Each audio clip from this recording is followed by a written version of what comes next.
Good morning, everyone. I'm going to call the meeting to order. Gentlemen of the committee and lady guest, we have to do a roll call by voting. So if you're here, vote yes.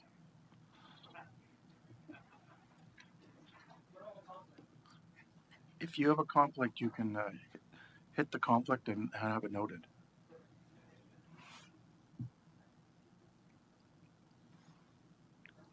Okay, thank you. Any declarations of interest? Being none, we will move to the business of the meeting. The first item of business is the election of vice chair. I'll call for nominations. Councillor Karen,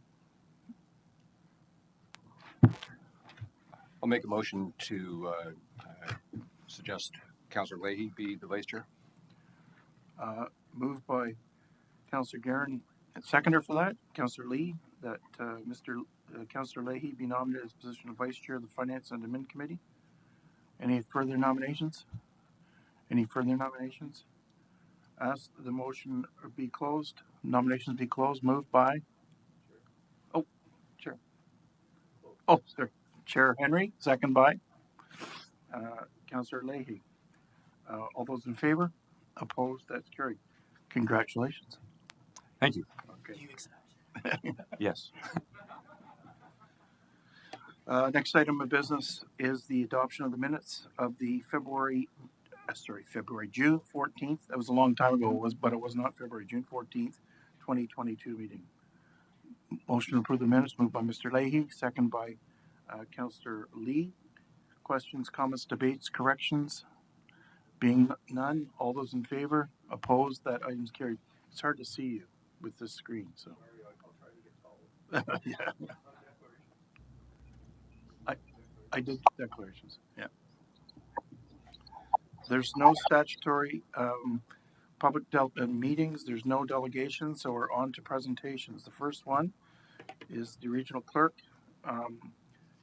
in regards to procedural bylaw. Sir, welcome. Welcome to the chamber. Oh, sure. Commissioner?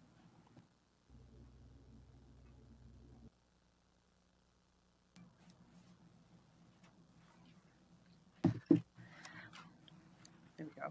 Good morning, committee members. The rules of procedure for meetings of council and standing committees are the foundation of our democratic process. They must be practical and easy to understand, give a voice to council members and the public, and help council make informed and effective decisions.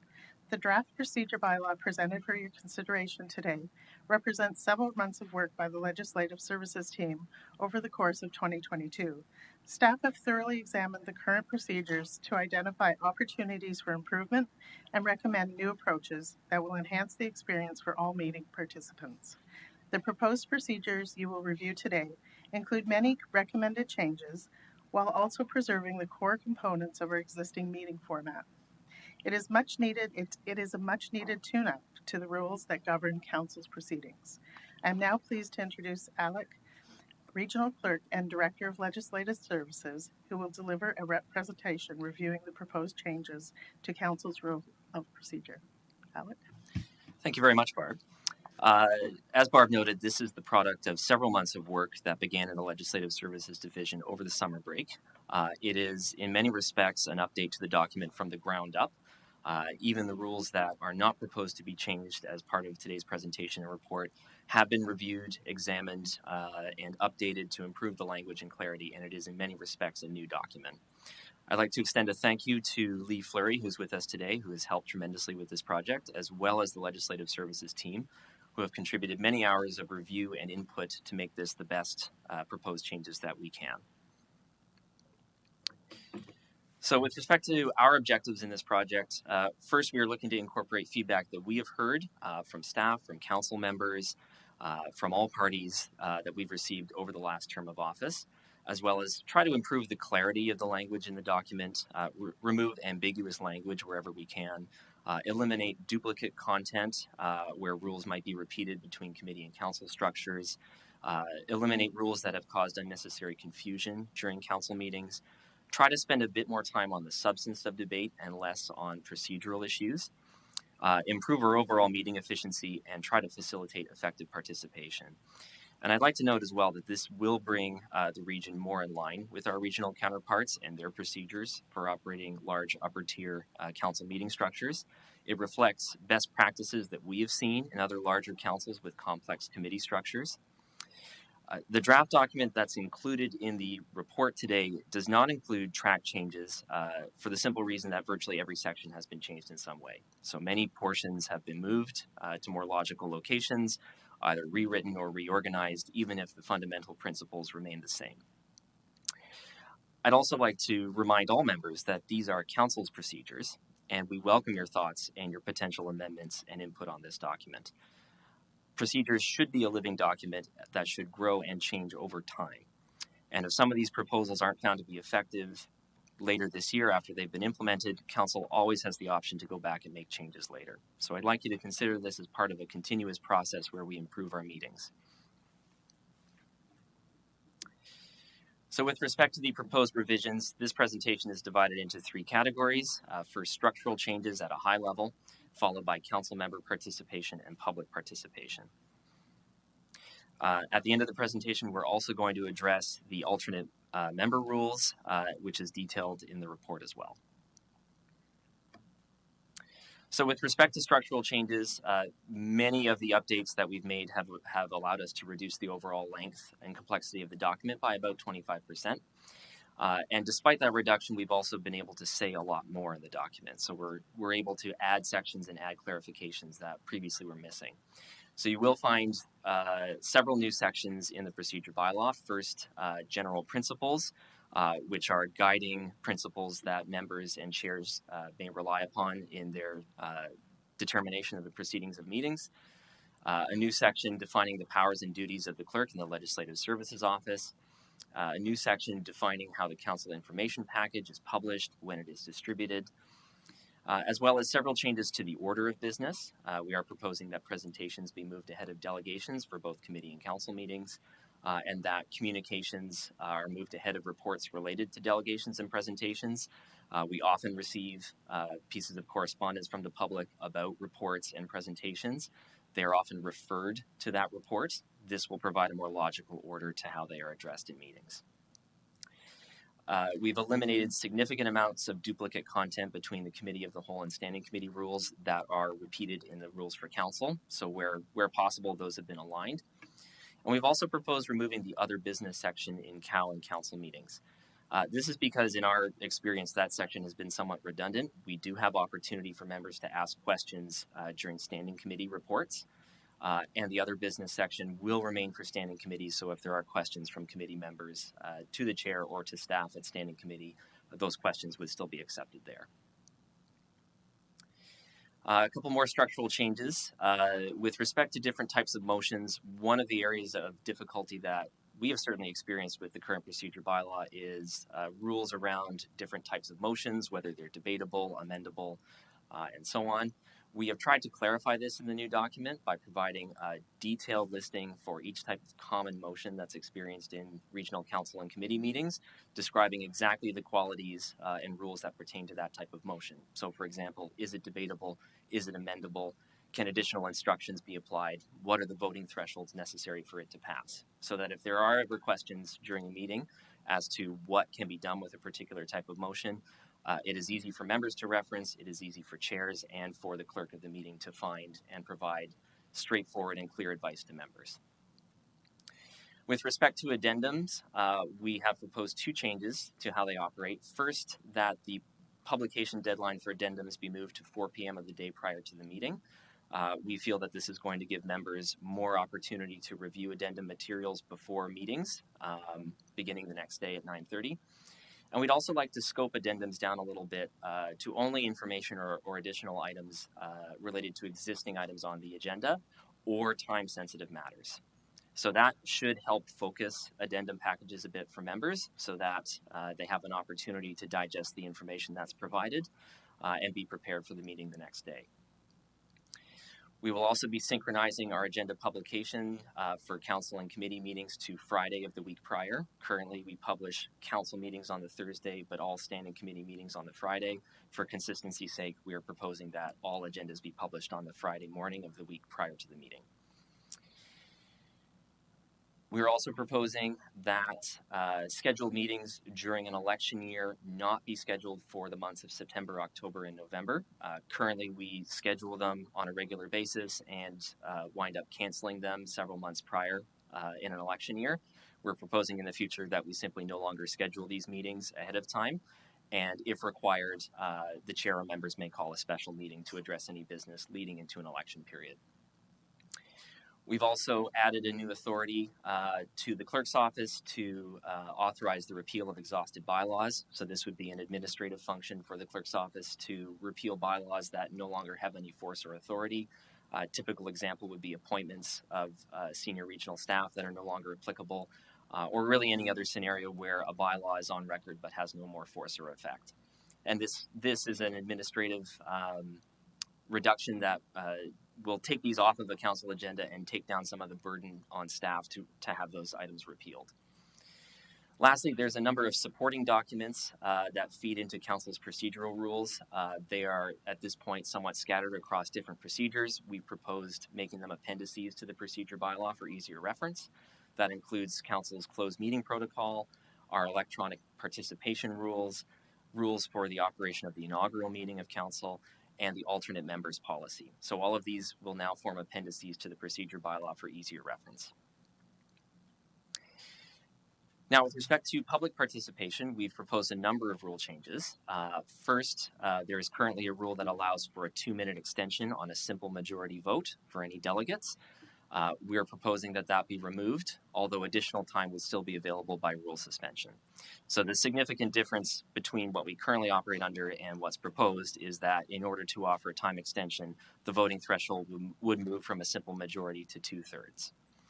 Otherwise, 5-minute delegation limitations still remain at standing committee and at council. We've also proposed that delegations remain only at standing committees unless matters go directly to council. And this is an area where the region of Durham is actually currently a bit of an outlier compared to many of our regional counterparts. In examining other regional procedure bylaws, essentially all of them direct delegations to standing committees and do not generally permit delegations at council unless the matter is put directly on a council agenda and is not addressed at committee first. So this will actually bring us more in line with our regional counterparts and will help streamline delegations to standing committees. Related to that, we've also proposed some changes around how we receive and process written correspondence in our agenda packages. So you may be aware that currently the region engages in a practice of summarizing written correspondence and communications that we receive from external parties on our agendas. We do not actually include their written submissions in the agenda packages. We would like to propose that in the future we do include the written submissions as received so that members have the opportunity to review those in their entirety and that members of the public have the opportunity to include their written submissions in a public agenda package.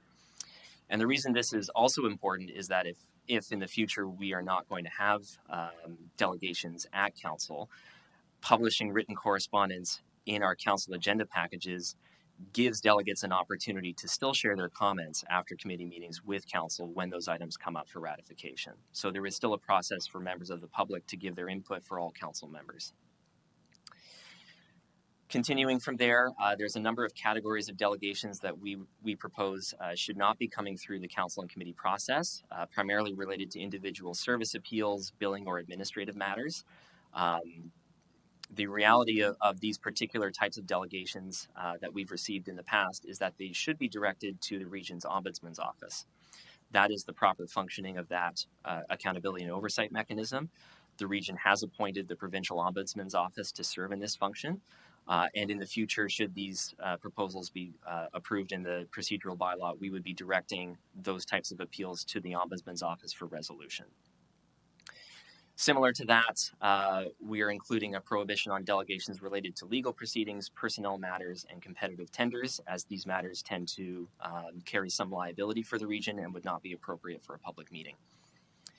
Lastly, we'd like to propose that food and drink be allowed in the council chambers, both for members of the public and for council members and staff, provided that is not disruptive to the proceedings. With respect to council member participation, we're proposing a number of different rule changes. These are based on feedback that we have heard from council members and from staff, and our own proposals that we feel will help bring us a bit more in line with our regional counterparts and will help streamline some of the discussion that occurs at council and committee meetings. First, with respect to referral and deferral motions, we propose that these be fully debatable, both at committee and council. Currently, these motions are not debatable unless they carry specific instructions with them, and those instructions are debatable. Pretty much across the board at regional councils and amongst our lower tiers in Durham, these types of motions are debatable, and there are valid reasons why they should be debated. Members may want to discuss the merits of deferring an item or referring it back to staff, and the timing of when an item might come back, and whether or not it's appropriate to defer it or refer it under those circumstances. So we feel that's an important change that will actually help guide members in how items are addressed and whether deferrals and referrals are appropriate based on the context of the item. This next one is a bit of a clarification. Currently, if a member speaks to a motion, whether it's a main motion or an amendment, they are then prevented from making a motion to call the question on anything related to that motion. So if a member speaks to a main motion and an amendment comes forward, they cannot call the question on the amendment. We feel that that's not appropriate or fair to members who may wish to make a comment on a main motion, but later may wish to move a motion to close discussion on an amendment. So this is a clarification that speaking to a motion would only prohibit members from calling the question on that specific motion, whether it's main motion, amendment, referral, deferral, whatever it might be. Next, we are proposing that questions from members on a standing committee report at council be submitted in writing to the clerk's office prior to the meeting in order to be heard, and that any follow-up questions to that would still be in order. This is something that you do see in larger councils and in larger municipalities, and it does help staff respond to questions and prepare responses in advance of meetings, and will help make that process a bit more organized and ensure that staff are able to come to meetings prepared to answer questions from members. Lastly, clarification on questions to delegates. Questions to delegates should be for the purpose of seeking clarification or additional information, not necessarily to expand the scope of the delegate's remarks or to add the member's own statement or opinion through the delegation. And this is a common limitation that we see in other regional procedures and local procedures here in Durham. It gives chairs the opportunity to help scope the discussion when delegates are receiving questions and focus those questions on the delegate and what they're able to offer council members in terms of additional information. It is also proposed that the regional chair may appoint area mayors to chair CAL meetings. So this is an opportunity for area mayors to gain more experience chairing committee of the whole meetings and chairing larger meetings at regional council. We feel this is an appropriate development opportunity and a way to expand members' interactions and engagement opportunities at committee of the whole meetings. A few more for discussion. We have examined how motions to reconsider operate within the region. And to give you a bit of context, there's essentially three types of limitations that we have seen in other procedure bylaws for when reconsideration motions are required. They essentially break down to three different time periods. One is no time limitation. So anytime a council decision needs to be reconsidered, it requires a 2/3 vote to be put on the floor. The next is a 1-year limitation on when a 2/3 vote is required, which is what the region currently operates under. And then the last is term of council. So essentially, any decision that occurs within the term of council, if the sitting council wishes to reconsider it, it requires a 2/3 vote. But as soon as a new term begins, there is no more reconsideration requirement, and a new term of council, perhaps elected with a new mandate or a new arrangement of members, can revisit that decision without requiring a 2/3 vote to put it on the floor. So we propose the latter. We think it's appropriate and it respects democratic norms for when there are changes in composition of council after an election. We've also proposed that the current requirement that a motion to reconsider be moved or seconded by a member who voted on the prevailing side of the original motion be removed. This is a requirement that Some municipalities have, but not all. It is designed to focus reconsideration to be coming from members who originally voted in favor of the previous decision, but now have reason to question that or wish to revisit it. In practical terms, it is not a useful addition, insofar, at least from our perspective, insofar as if a reconsideration is going to pass on 2/3, it requires support from those who voted for the original motion anyway. And in many cases, if the original motion was not passed on a recorded vote, we do not have a record of who voted in favor of the original motion. So we propose removing that and making it simpler for members to bring motions to reconsider, but that time window be extended from 1 year to the term. Similar to that, motions to rescind and motions to reintroduce defeated motions have similar rule changes where the time frame follows the term of council, and within a new term of council, the barrier to rescinding a previous motion or reintroducing a defeated motion is lowered for the new term. With respect to suspension of rules, this is simply a clarification that certain rules within council's procedures cannot be suspended for legal reasons, primarily around quorum and closed meeting rules, but also with respect to electronic participation and broadcasting of meetings. Those speak directly to how council members participate in standing committee and council meetings and how the public accesses and views those meetings. And we feel that those rules should not be suspended or changed by members during a meeting. We've also removed, or are proposing to remove, the no member may speak to any question or matter and immediately thereafter present a motion.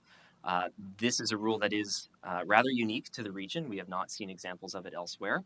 And we feel that it is interfering in some respects with how members present subsidiary motions like amendments or referrals without first speaking to the main motion. And it is, in fact, changing the order of how members address business. We feel removing this will allow for a more natural order, will allow members to discuss the main motion, then bring forward subsidiary motions and allow the discussion to flow a bit more naturally, rather than having these motions come first and then have a discussion afterwards. And lastly, with respect to the council information package, the current requirement, if members wish to pull an item from the council information package to a standing committee, is that it be done at least a week in advance so that it can be included on the main agenda. We feel that this is a long timeline, particularly when a council information package might come out on the Friday before a scheduled standing committee meeting, and members then cannot pull items to that standing committee. We are proposing that this be reduced to the day before, so that council members can pull those council information package items right to a standing committee, and those pulls would be included on the addendum for the meeting. So trying to improve the overall flow of CIP items to standing committees. So lastly, with respect to alternate members, council members who were here for the previous term might remember that in June, a notice of motion was brought forward for discussion as to whether alternate members should be permitted at standing committees of regional council. That notice of motion was deferred to consideration of the procedural bylaw updates that we are discussing today.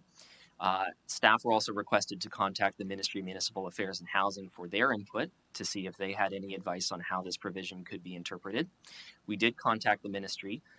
They advised that they are not able to provide an interpretation or assistance in interpreting it, but the region does have broader authority to interpret the legislation as it sees appropriate.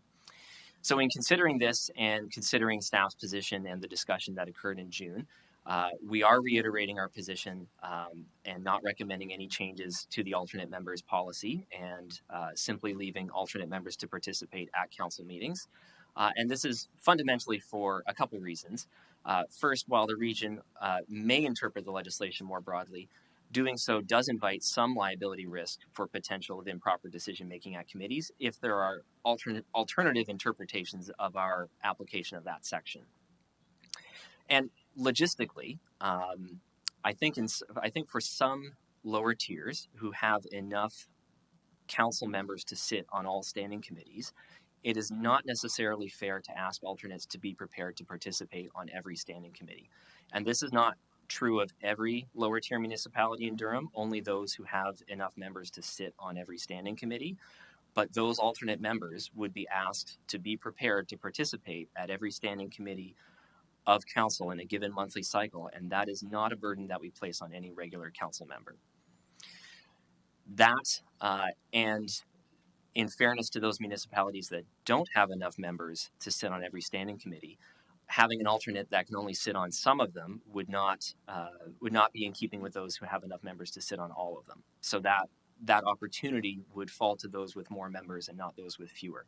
Whereas if the requirement remains at council, everybody receives the same right to participate as an alternate. That said, council is welcome to amend the procedure bylaw and the alternate member rules as you see fit, and we are prepared to operate under either set of rules as this committee would like to recommend to council and as council would like to approve. So with that, that is a summary of the major proposed changes. I welcome your questions and comments on the presentation and the contents of the report. Thank you very much. Thank you very much. Committee members, we do have a report that deals with the procedural bylaw. So I don't want to get into debate about the procedural bylaw, but if you have questions of the clerk in regards to his delegation, Councillor Leahy.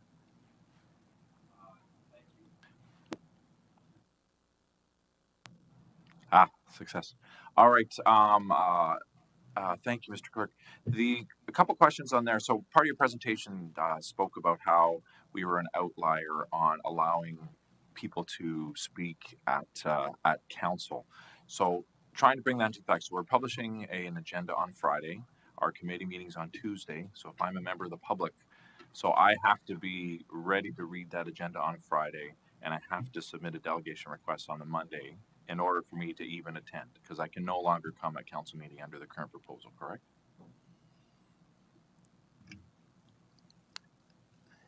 So with respect to council meetings and committee meetings, that fundamental structure already exists within our publication schedule. So whether it's standing committee or council meetings, if a member of the public wished to delegate on those subjects, they would need to read the agenda and they would need to put in a request, which would appear on an addendum.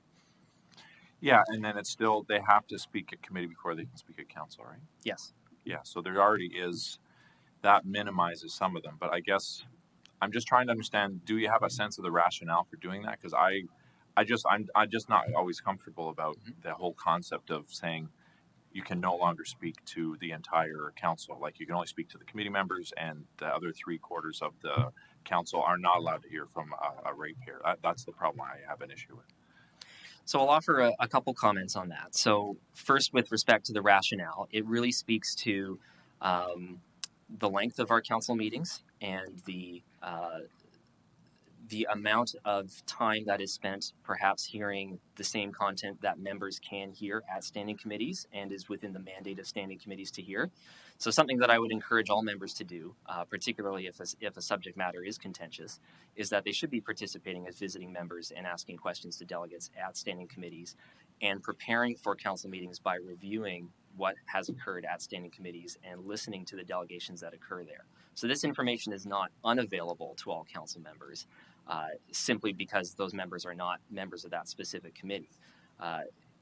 That information is available to them, and members should be availing themselves of it to view that and prepare for that.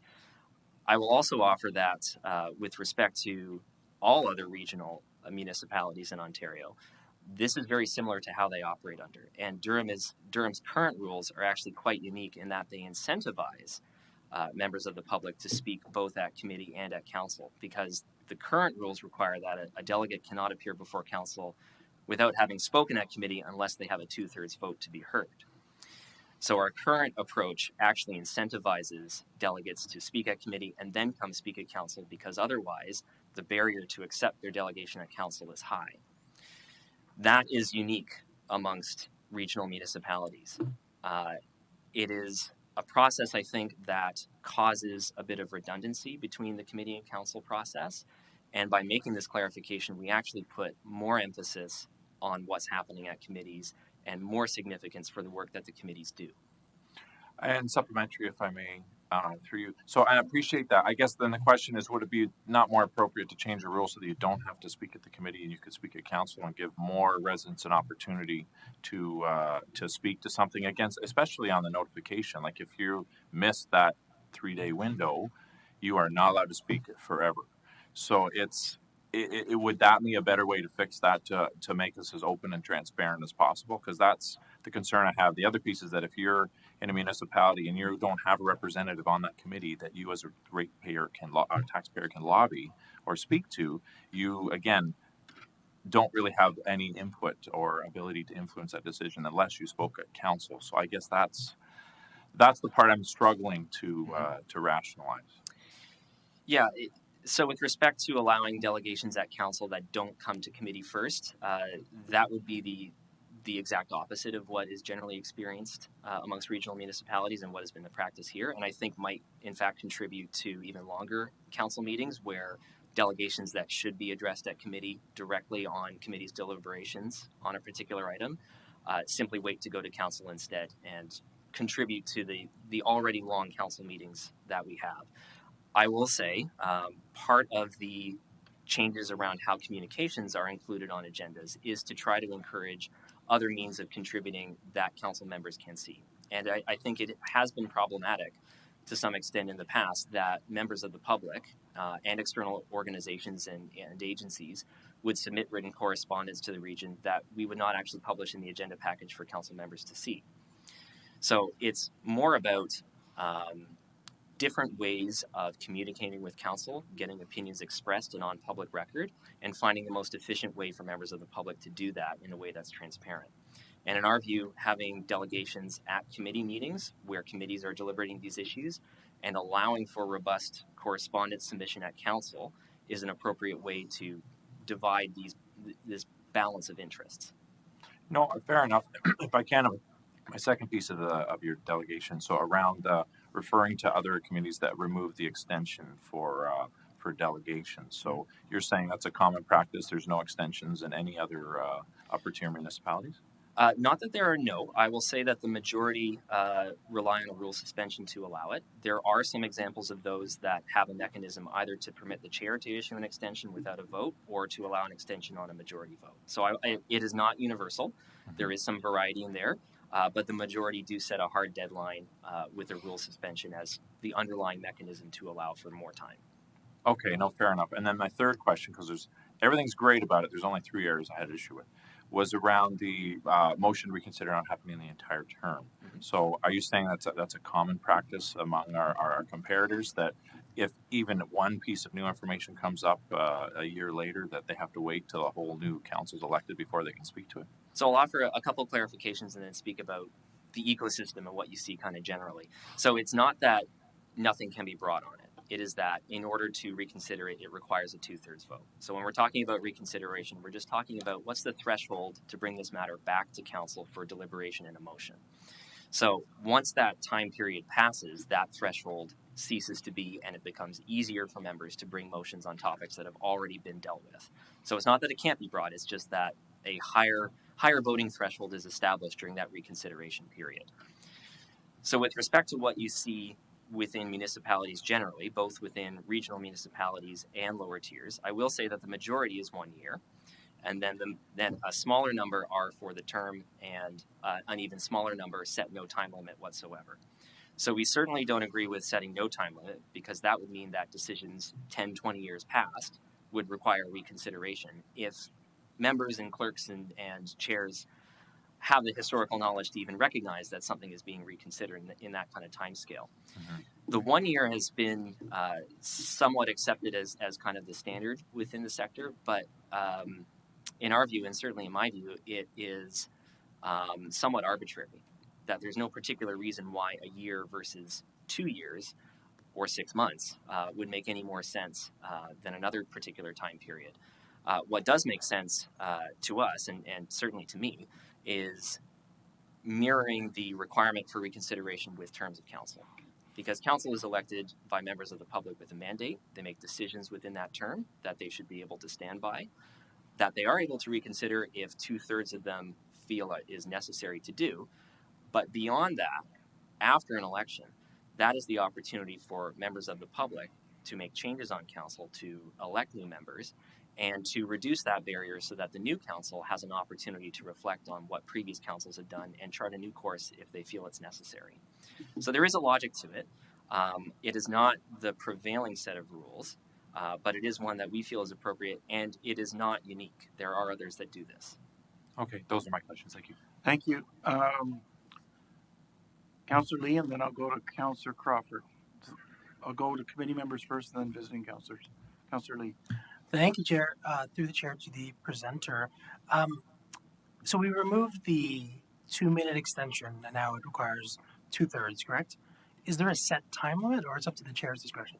So within the draft procedures, what we have required is that a rule suspension to extend the time specify how much time is being asked, so that members know when they're voting on that rule suspension, are they asking for 2 minutes, 5 minutes, until the presentation is finished, whatever that might be.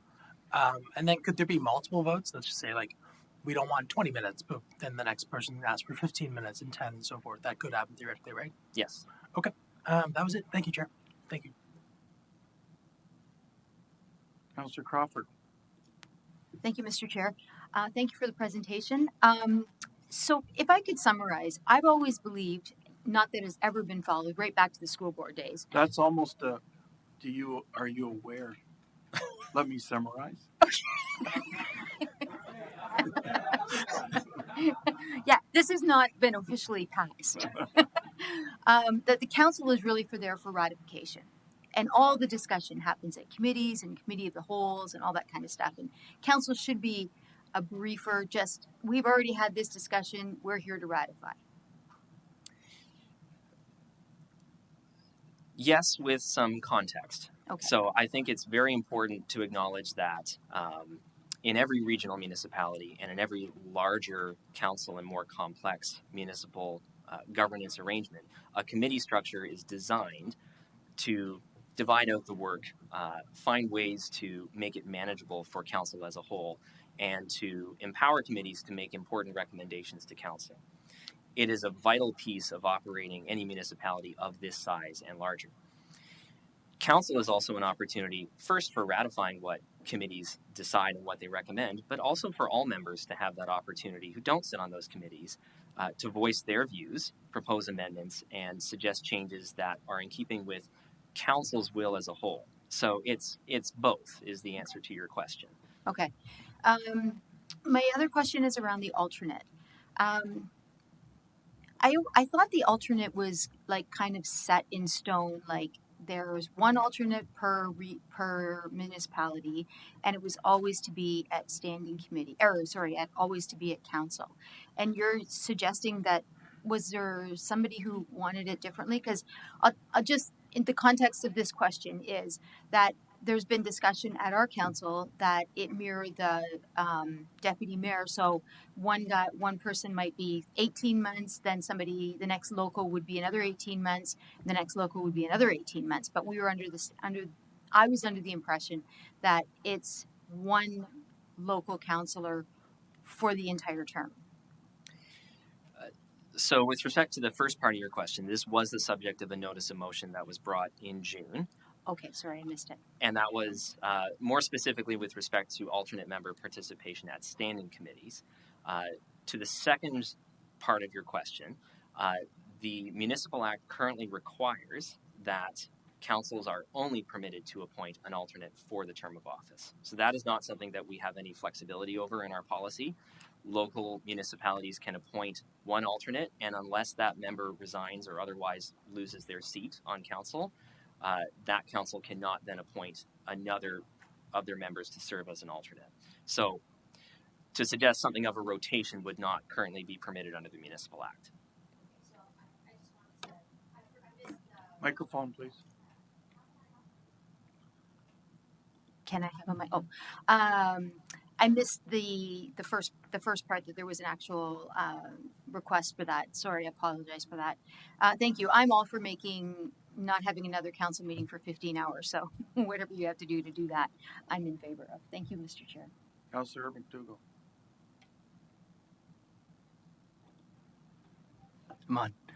Thank you for the presentation, Mr. Clerk. I just wanted to make comment on the idea of the ratification. I fully support that we should have the committees to do the heavy lifting and review the topics in depth. But in terms of municipalities that might not have members sitting on all the committees, I think it's important that you have the ability at council to review those items in full. The other question I had was with regards to electronic participation and limits on electronic participation. Do we have any form of limits on electronic participation? For you, Mr. Chair? So through you, Mr. Chair, we do not have any limitations with respect to, say, the conditions under which members may participate electronically. These rules are actually covered under one of the appendices for electronic participation, but under those rules, there are no particular constraints or conditions under which council members may participate electronically. And that is, in many respects, a reflection of what the region and many other municipalities have had to deal with throughout the pandemic in facilitating electronic participation.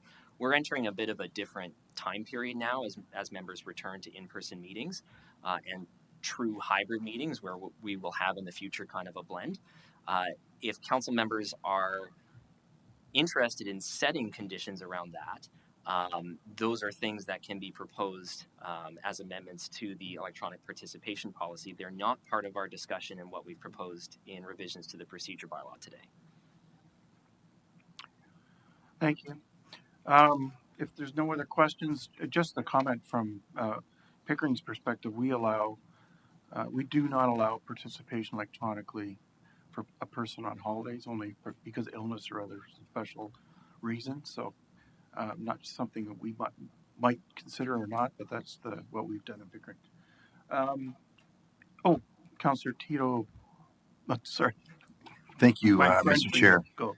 I've been called worse. Yeah. By better, I bet. Yeah, exactly.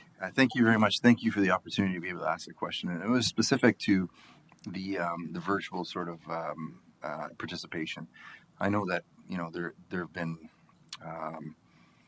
a number of different opinions, especially as of late, with respect to virtual participation. And I just wanted to hear a little bit more. I know that at a high level you sort of got into that, but what are the mechanics? Because I find, and this is just a personal, through you, Mr. Chair, experience in either chairing meetings or participating in them, that we're finding difficulty now that we've returned to the in-person setting to reconcile the virtual setting as well. We found recently delegates providing professional services unable to communicate accordingly or unable to connect accordingly, and that then caused a meeting to either be canceled or delayed. We found either councillors or staff unable to connect accordingly, and that caused a meeting to either be canceled or delayed. And I think ultimately, as Councillor Crawford had indicated, and I think as generally we understand the situation, we're here to make some decisions and they be timely. And I'm finding that we're not as timely as we may have been in the past because of some of the virtual, through you, Mr. Chair, some of the virtual challenges that we're incurring. So does this new procedural bylaw help us to narrow that gap, or is it just going to keep that window open? Thank you. Through you, Mr. Chair, I think there's a couple ways to tackle that. So first is with respect to technology. When municipalities had to go purely virtual at the beginning of the pandemic, it actually, certainly my experience, made it a bit easier to manage because everybody was connecting and participating in the same way.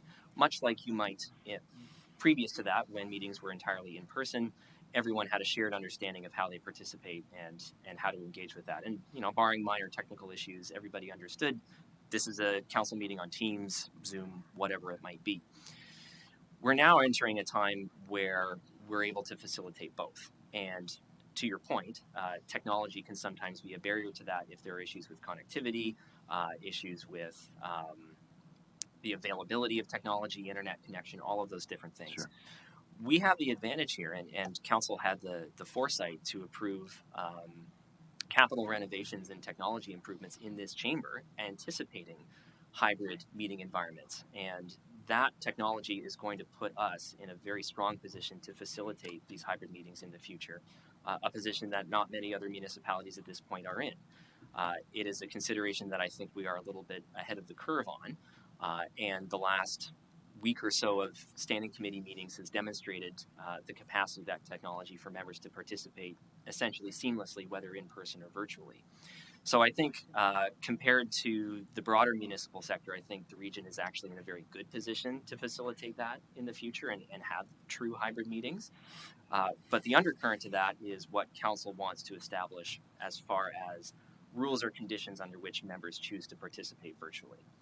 So that is a subject that I think is important for council to decide what its standard is and what its requirements are. It is not necessarily something for the clerk's office to make comment or make suggestions on, only because our concern primarily is the how. How do we facilitate these meetings? How do we create environments where everybody is able to participate? The conditions, the policy around that, as I noted before, these are council's procedures, and if council wants to set a higher bar for when members can participate electronically, we leave that to your capable hands to decide what is appropriate. And I appreciate that very much through you, Mr. Chair. Just, I guess the consideration is there could be an increasingly, I think, onerous sort of outlook for the council dealing with an individual who may be operating virtually and not as connected to the actual environment that the decision making is being made in. Furthermore, I don't know at what level we could prevent someone from, being in a room with a group of other people that are telling them how to vote, when to vote, and what to do. That wouldn't typically happen here. I mean, we have an audience or a gallery, but they're not seated around us or directly influencing. So these are considerations which I appreciate hybrid formats, but I challenge that that's something that is of concern. So I know that it's going to be through you, Mr. Chair, our decision as to how we operate. But procedurally, I do think that there are going to be challenges as a result of that, because obviously a lot of this is predicated on the rules of order for council. And some of that may come into question as a result of the potential for influence through virtual settings. I thank you very much, Mr. Chair. Thank you, Mr. McDougall. Councilor McDougall, did I cut you off? I apologize. Sorry, thank you, Mr. Chair. That's okay. I did want to follow up on the electronic Sure, go participation.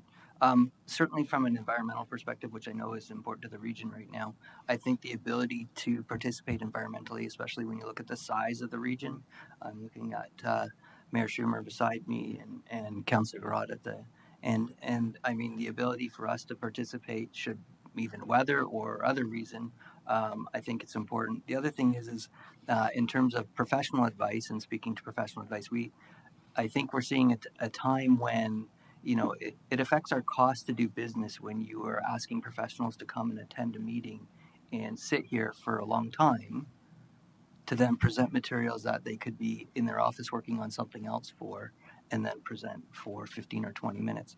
And the third thing is, I think in terms of being a leader, when we look at the technology sector, in particularly in forms of in computer programming, these computer programmers are existing fully remotely now, and they're commanding some of the highest salaries.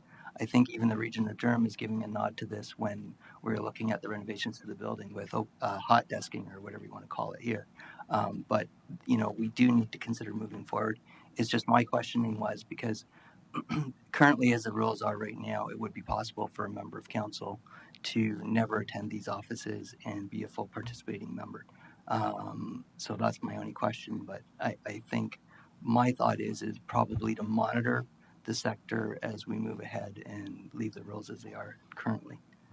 Thank you, Mr. Chair. I think we've crossed over to debate on the procedure as opposed to questions. So I want to focus back on the presentations to the questions to the presenter, Councillor Wu.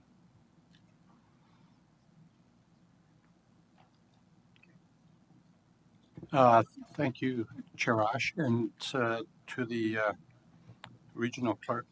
Yeah, I find this very interesting in some of the comments that were made about the hybrid meetings. Certainly that's something new to me since I was last on council, and certainly the world's changed. Even from e-scribe, never heard it. I still like paper. But again, we have to adapt. Now, I've heard conversation about participation and could be a case where we will have these chambers not full with all councillors, that it will be hybrid. But I guess my question to you is, when we participate, and I think Councillor Mayor Pietri mentioned that, should we ask those that are participating, just like the screen, that we see them live or a stock picture? So, through you, Mr. Chair, with respect to video participation of electronic participants, it is in fact a requirement in our electronic participation rules currently that members participating electronically keep their cameras on. So that is established in the procedures. To the extent that it is enforceable or maintained by members, I think is something that needs to be monitored to some extent, but that is already established in our procedures. Okay. And as a follow-up to that, there are times when maybe the internet service is a little bit, let's say, deficient, and sometimes one may ask to turn the camera off so that they can be able to participate audioly. Now, is there a requirement? Certainly, councillors should have the proper broadband width, whatever the term is, bandwidth. So, is that something that should be required? If you are a councillor, that you should have probably the proper internet service. So, through you, Mr. Chair, this is an excellent question. It is the nexus between procedure and technology, right, and the availability of internet infrastructure across our whole region. And I will not be so ignorant as to suggest that everybody enjoys a strong connection that's able to feed video and audio at all times. We need to understand that members might have varying connections, and with respect to the requirement to appear on video, that might not be feasible for all members depending on where they're participating from virtually. But I do think that puts some onus or emphasis on members who know that they are going to participate virtually to try to connect from a location where they know they have a quality connection. Maybe that's not necessarily from their home, maybe it's not necessarily from where they're connecting remotely at that time, but maybe it's from a municipal facility, within their own local municipality or elsewhere where they know they can get a quality connection. And I think it's important too for members here and chairs of meetings to have an amount of grace and understanding that not everybody who connects to our meetings is going to have a connection that's able to sustain video and audio at the same time. Sure. No, and I appreciate that, but certainly we are all elected officials. We do have municipal offices that we can go to, and if we are to participate, fully, then we should be prepared. And that's my feeling on that. Thank you. Thank you, folks. Councillor Neal, questions? What you're saying through you, Mr. Chair, and like I say, I voiced it before. Raglan Columbus doesn't have that. That's why I'm here today. It's either going to City Hall or come in here for a good internet connection. So that's my choices out there, and that's a lot of professional people as well. And we're asking the region to speed it up. So, thank you. Good point. Mayor Foster, do you have a question or comment? Well, Can you hear me? yes, we can. Question to the delegate, please. You're muted, Adrian.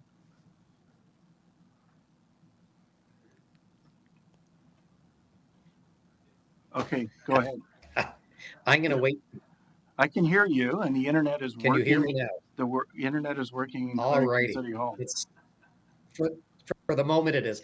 Mr. Harris, you mentioned earlier that it wasn't up to the clerks in terms of the electronic participation. So when would we make those changes to the procedural bylaw? And you and I have had some discussion over that. I think I'm heading in the same direction that Councillor Wu with his question. So would that be at council? So through you, Mr. Chair, considering that the procedure bylaw and the appendices are all part of what's before you today, this committee could recommend amendments to that effect. I might suggest that it would be something that is worthy of a discussion amongst all council members and perhaps brought as a notice of motion in the future in order to facilitate a discussion more specific on that topic. Okay, perfect. Thank you. Mr. Chair, thank you. Thank you very much. Final comment, Councillor McCauley from downtown Brooklyn, where the internet is fantastic, I'm told. Thank you, Chair Ash. Question. When we're talking about virtual participation, not only we're expecting our cameras to be on, but I find it somewhat inappropriate if we're driving around in our cars and participating in a meeting. So I'm wondering, is there any sort of wording around that the expectation is that you are, participating in the meeting in a professional manner? So through you, Mr. Chair, I think that falls into the same kind of bucket of considering when and where virtual participation should be permitted, and I think that should be coming from council. We can certainly, if council's direction at the coming council meeting or at a future council meeting is to develop some language around that and set some rules around it, we can certainly assist with kind of the crafting, but we need to understand from council members what kinds of limitations they want to see. Okay, and that can certainly thank you. be one of them. Thank you for that. Thank you. And thank you, Chair, for the opportunity to speak to this. I find that there's value in this, in that I do not sit on this committee, but I'm able to participate today because there was items on the agenda that I was interested in, but hadn't planned to be there in person. So Right. Thank you. Thank you. Thank you for your presentation. We do have a report under 8.2 in regards to the procedural bylaw, and I know Councillor Leahy has some amendments that he's going to propose. So let's move on with the next presentation. It's in regards to the water and sanitary sewer, and it is a presentation by the Commissioner of Finance and the Commissioner of Works and the Director of Business Planning and Budgets. Commissioner Taylor.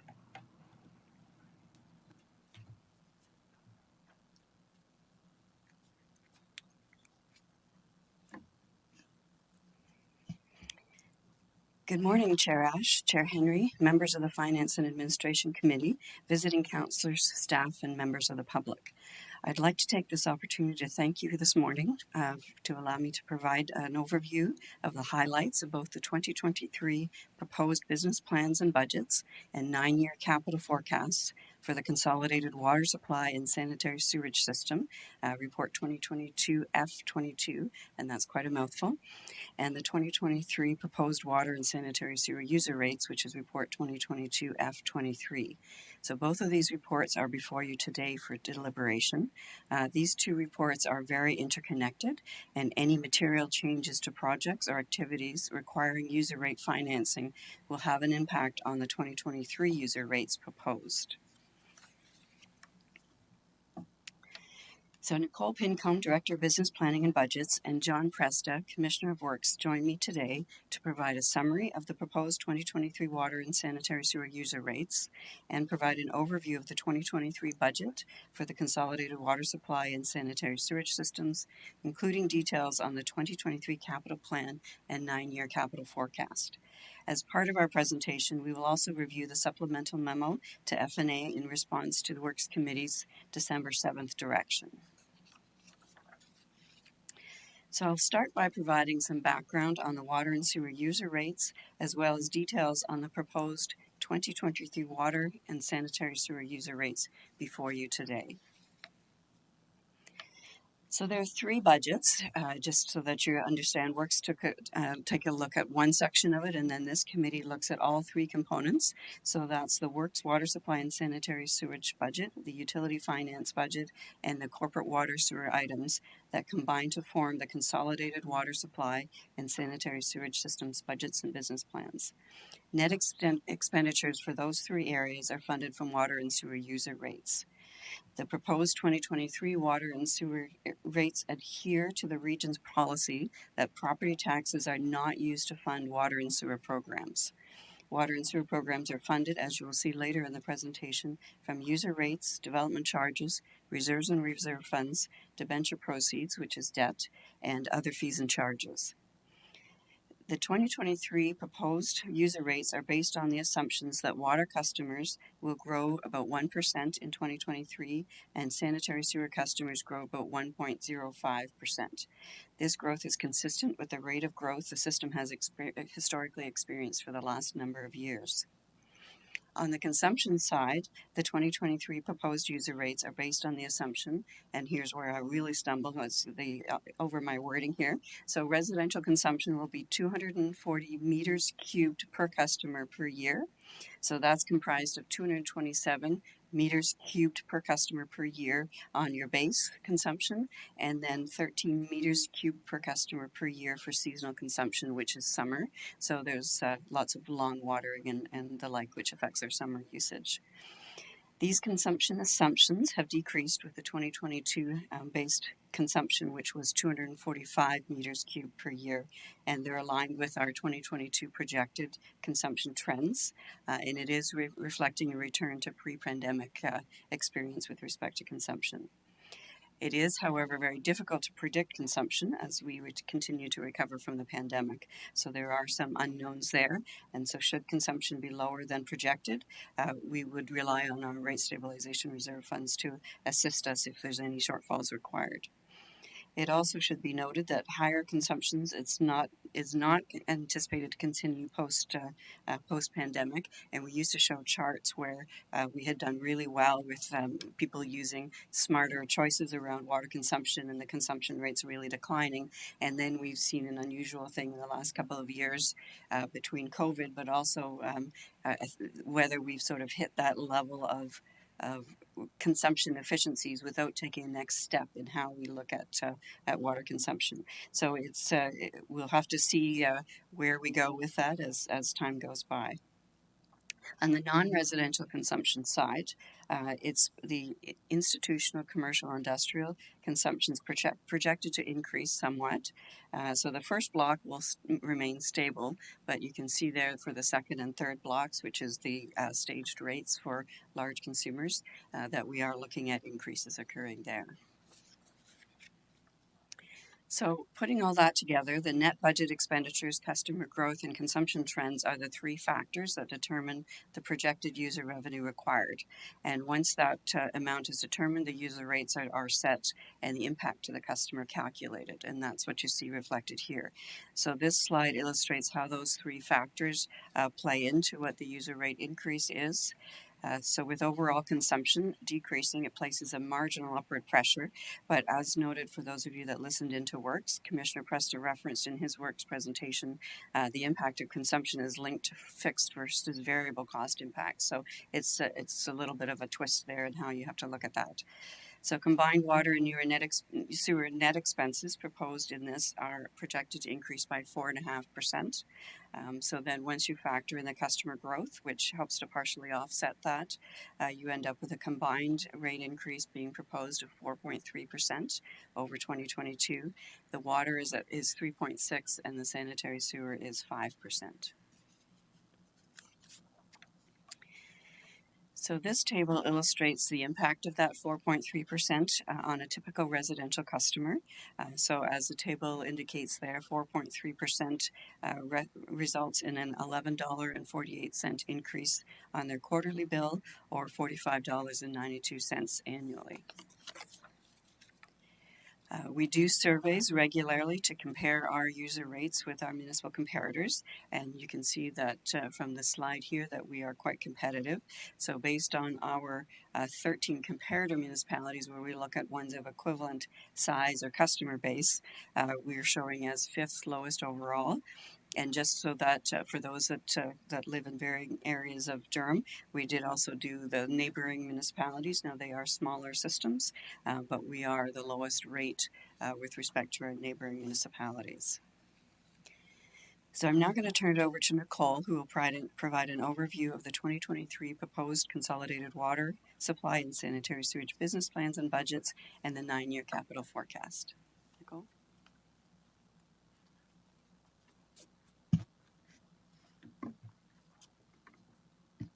Thanks, Nancy. Good morning.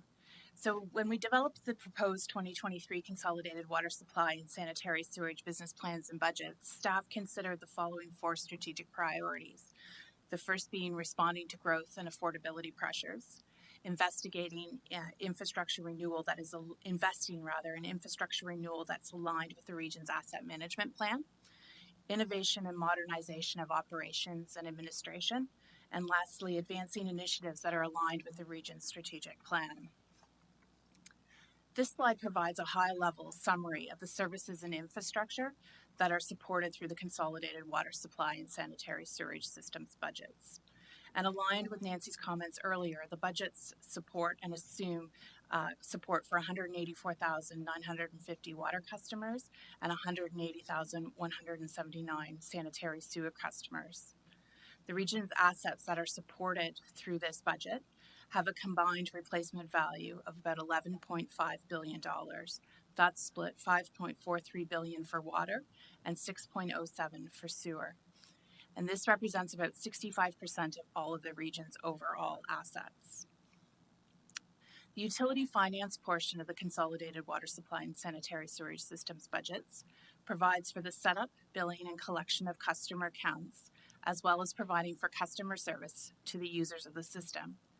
Staff receive deposits and record approximately 790,000 water and sanitary sewerage payments annually and respond to over 90,000 telephone inquiries and 40,000 emails. The following slide provides highlights of the 2022 accomplishments. And from a service perspective, 23 water supply and sanitary sewerage projects were under construction in 2022 and represented a total spend of approximately $169.7 million.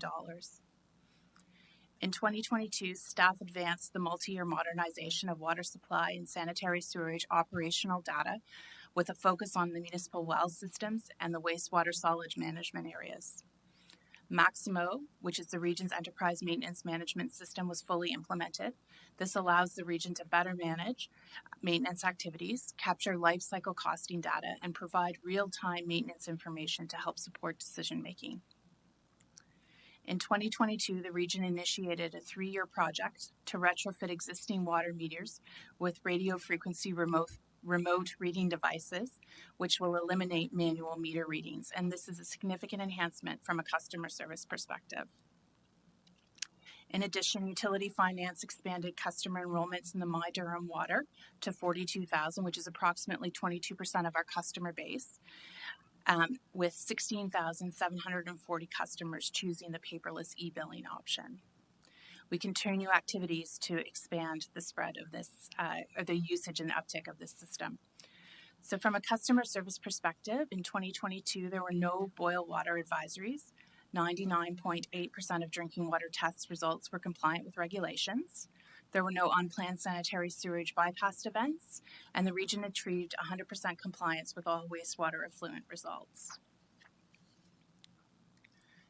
So the proposed 2023 budget totals $508.14 million in gross expenditures.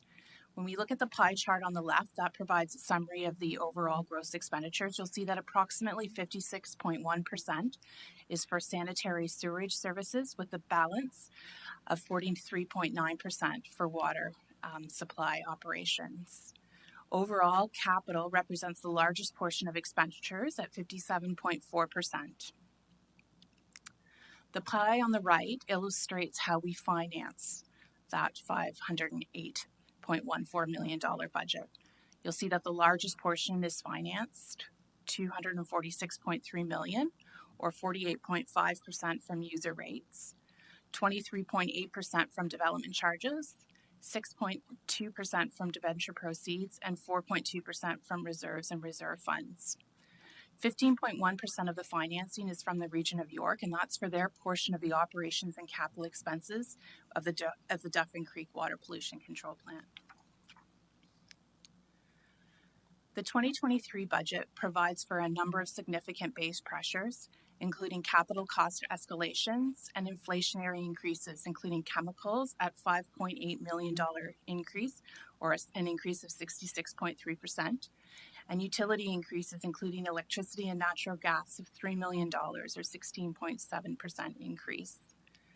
In addition to accommodating the significant base pressures, the operating budget also includes annualization of the annual licensing, consulting, and cloud hosting fees for Maximo. That's the maintenance management system I referred to earlier, as well as some preliminary consulting work to position the region to migrate to the next stage, which is the Maximo application suite. Enhancements to the region's utility locates program to ensure compliance with the Ontario Underground Infrastructure Notification System Act, as well as continued enhancements to the water billing software to support meter reading activities. In developing the 2023 proposed budget, staff completed a line-by-line review of historical actuals and identified $1.5 million in operating savings that have been reflected in the 2023 budget. And those reductions did not have any impact on service levels. Over the next series of slides, we'll provide an overview of the 2023 proposed capital budget and 9-year forecast. So asset management data provides valuable information on the condition of the region's assets and the replacements values. And this information is key and helps inform the development of the region's proposed 2023 current and 9-year capital plan. So as illustrated on this slide, 91.9% of the region's water supply assets and 94.6% of the region's sanitary sewer assets have a condition rating of fair or better. The proposed 2023 capital budget and 9-year forecast includes numerous investments to address water supply and sanitary sewage infrastructure listed as poor or very poor. In addition, the proposed 2023 capital budget and 9-year forecast includes a provision of funding for asset condition assessments in order to advance the region's ongoing asset management program. There's approximately $300,000 per water and $300,000 per sewer that's included in the capital forecast for this work. The 2023 and 9-year water supply and sanitary sewer capital forecast totals approximately $4.3 billion. $1.9 billion is for water supply work and $2.4 billion is for sanitary sewer work. This represents an increase of about 23% over the previous 10-year capital plan. Through report 2022 F22, that's the budget report that's before committee this morning, we're asking for approval of the 2023 capital plan. Committee and Council is being asked to receive the 9-year forecast, 2024 to 2032, for information. As will be discussed in greater detail in the coming slides, the 2023 capital budget and 9-year forecast does not include the impacts of Bill 23 due to timing. The 2023 capital budget and 9-year forecast includes investments in infrastructure to address the anticipated growth, reflects advancement of Council's strategic investments in water supply and sanitary sewer infrastructure to pre-service designated employment areas, addresses infrastructure rehabilitation, renewal, and replacement requirements based on an asset management approach, ensures regulatory compliance, invests in infrastructure that incorporates climate change mitigation and adaptation, and allows all capital projects that are ready for construction to proceed. Details on the projects that are included in the budget and 9-year forecast can be found in appendices to the budget documents. And John will provide an overview of the key 2023 proposed capital projects later in the presentation. So this following table illustrates how the capital plan is proposed to be financed. So in 2023, the financing plan calls for $111.4 million in development charge financing. This is an increase of $15.3 million, or about 15.9% from the approved 2022 budget. It requires the use of $21.5 million in reserve and reserve fund draws. $16.9 million of this comes from the asset management reserve funds and $4.1 million from the water and sanitary sewer stabilization reserve funds. The 2023 capital budget also requires $31.3 million in debenture financing to support planning, detailed design, property acquisition for depot expansion and modernization projects that have been recommended in advance through the depot rationalization study. A robust long-term preliminary financing plan was developed for the 9 years of the forecast, and staff continue to review the capital forecast program as part of our annual business planning and budget process. We'll be incorporating the impacts of Bill 23, monitoring and adjusting for the timing of the projects and financing strategies based on updated growth projections and current asset management data. So currently the 2024 to 2032 financing plan requires the use of $781.5 million in development charge financing, includes a strategic use of approximately $902.7 million in forecasted debenture financing to fund both projected development charge shortfalls, as well as fund major rehabilitation projects. There's significant use of reserve and reserve funds totaling approximately $550.2 million, including $358.5 million from the water and sewer rate stabilization refunds. This essentially will fully commit those reserve fund balances with this capital plan. The 2023 to 2032 capital plan, as I've mentioned, includes approximately $1.14 billion in development charge shortfalls, and these shortfalls are anticipated to be funded from a combination of user rates, water and sewer rate stabilization reserve funds, and debentures. So the current financing plan for the 2023 to 2032 capital budget and forecast includes anticipated future debenture borrowings of $934 million. Of this, 61% or $572.5 million of that debenture borrowing is to fund shortfalls in the region's development charges receipts. It's important to note that these shortfalls are before consideration of any shortfalls that may result as a result of Bill 23. The projected annual debt servicing costs for the potential debt will be funded from development charges. So the following graphs on this slide illustrate the projected percentage of future annual residential development charge receipts that would need to be committed to fund both the existing and new DC funded debt. So it's estimated that up to 52% of future water residential DC receipts will be required to fund this debt servicing costs, and comparatively 54% of the future sanitary sewerage residential DC receipts will be required to fund both current and future sewer DC debt. So as mentioned previously, Committee and Council is being asked to approve the 2023 capital program and associated financing. The 2024 to 2032 plan is to be received for information, and we'll, over the course of the next year, continue our review of the capital forecast program, the timing of projects, the use of financing strategies, including use of reserves, debt financing, as well as pressures on future user rate revenues will be conducted. The region's annual will be conducted as part of our annual business planning and budget process. Refinements will be based on the rate of growth, availability of DC receipts, evolving asset management needs, with a goal to balance the capital needs with the availability of reserve funds, other financing strategies, and affordable user rate increases. So the following slide highlights and recognizes that the passing of Bill 23, More Homes Built Faster Act, and the Supporting Growth and Housing in York and Durham Regions Act will have a significant impact on the region's capital forecast and associated financing. Before Committee of the Whole tomorrow is Report 2022 CAO 33, which provides preliminary financial impacts. As noted, due to the timing, the impacts of Bill 23 are not included in the proposed 2023 capital budget and 9-year forecast, but will begin to be included in the 2024 business plans and budgets. I just want to spend a couple of minutes to highlight 3 of the impacts that staff have identified to date. So first, it's recognized that there will be reductions in the amount of development charges that will be available to fund new and expanded infrastructure required to service growth. Without development charges, this infrastructure will need to be funded from user rates, reserves, reserve funds, and debt. The provincial direction to develop $1.5 million homes in an expedited manner will be another development pressure that will be competing for regional infrastructure funds. And lastly, Schedule 10 within Bill 23 provides provincial direction for the wastewater servicing of the Upper York sanitary sewage solution, directing the Lake Ontario option of conveying wastewater south to York to the York-Durham sewage system, Duffin Creek. A detailed review of the proposed servicing option will need to be conducted in consultation with the region of York to determine infrastructure planning impacts. Durham understands that this is to be cost neutral for Durham.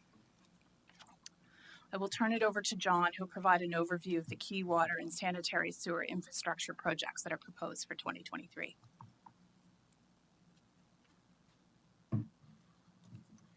Thank you, Nicole. And with the proposed 2023 budget, we're going to have approximately close to 300 active and approved projects up for water supply and sanitary sewerage. For 2023, the capital program divides the project types. To undertake our projects, we have to undertake environmental assessments, detailed design, construction. So approximately 10.7 million is for environmental assessments, 30 million for detailed design, and just over 200 million for construction, with 44.5 million minor capital.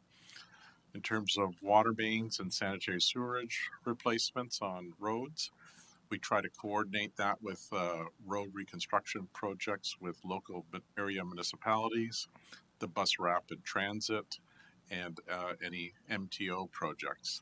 Approximately about 15 kilometers are being replaced with those projects, and independent projects are approximately 9 kilometers, with a total of 24 kilometers being planned to be replaced. If we look at the graph on the right hand side, approximately $143 million of projects are related to growth, and just over 100 million are related to asset management in terms of keeping the infrastructure in good state of repair, with 2 million regulatory work and 44.5 million minor capital. Next slide. I'm just going to go over, provide samples of some of the major projects within that are included in the 2023 capital program. Some of these are multi-year programs that span several years. The Duffins Creek Water Pollution Control Plant in Pickering, there's continued investment to conduct work on the site to ensure that it continues to be one of the best performing plants on Lake Ontario. There's digesting mixing improvements and electrical work in terms of the motor control center. Remedial works are underway, being planned for the stage 3 expansion, which is now over 10 years old and requires attention. Next slide. We have with the BRT project being planned on Highway 2, Kingston Road, we have a sanitary trunk sewer being planned in Ajax along Kingston Road from roughly Harwood Avenue to Gallia. Next slide. In addition, in Ajax, we have a strengthening of the Zone 2 water service area along Taunton Road from William Jackson, Earl Grey, and to Ravenscroft Road, approximately $8.8 million. Next slide. A very large, probably the largest project within our program right now is the expansion of the Whitby Water Supply Plant at close to $280 million. This is a multi-year project, very large. It's going to be conducted in 4 phases. The first phase is to relocate the raw water industrial pumping station on site. That contract has been awarded and work will be starting next year. Second phase, also next year, will be the construction of the Energy Center on the north side of Water Street, followed by phase 3, demolition of the facilities to the west of the existing plant to allow expansion. And the final phase, phase 4, is a 3-year construction program for the new treatment facility. Next slide. In Oshawa, we have on Mary Street North of Roslyn Road, between Roslyn Road and Robert Street, we have proposed replacement of older water main and sanitary sewer this year with a total project cost of $4.7 million. Next slide. The Curtis Trunk Sanitary Sewer Project, again, a very multi-year project, very important project to ensure southern part of Curtis meets its development proposals in there. Also, this trunk sewer allows for continued growth in North Oshawa, Columbus, and in the long term will be servicing development requirements for Brooklyn. Next slide. In Bowmanville, located in the Bowmanville urban area in Clarington, we have a proposed storage reservoir and Zone 2 water pumping station to service the growth that's in the northern part of Bowmanville.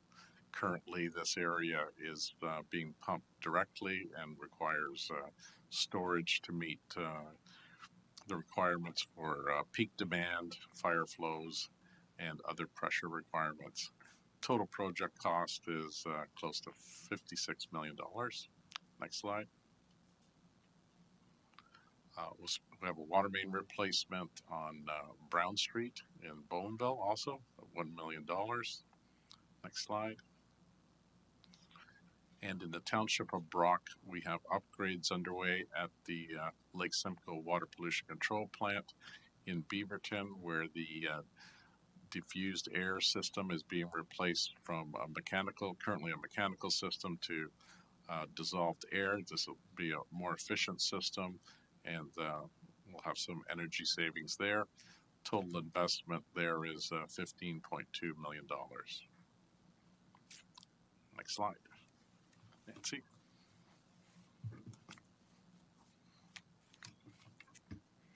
Thank you, John and Nicole. So we'll move to the next slide. So Works Committee at their December 7th meeting, and this is a very busy looking slide, so I'll try to speak to it at a very high level. So they approved the work section of the 2023 water and sewer budget and recommended it to this Finance and Admin Committee. And then your role, if you approve it, is to then subsequently recommend that to Council. So Finance and Admin role is to approve the budget in its totality, so all three of those components, and then you specifically as well approve the financing, recommended bylaws, and related user rates. So you would have received in your inbox in response to Works Committee's direction, staff prepared a memo highlighting what the impact would be of using reserve funds to reduce the overall rate by 2%. So I want to spend a couple of minutes speaking to you about that. In order to accomplish that, to reduce the current proposed 4.3 to a 2.3, that would require draws totaling about 4.7 million required from reserve funds.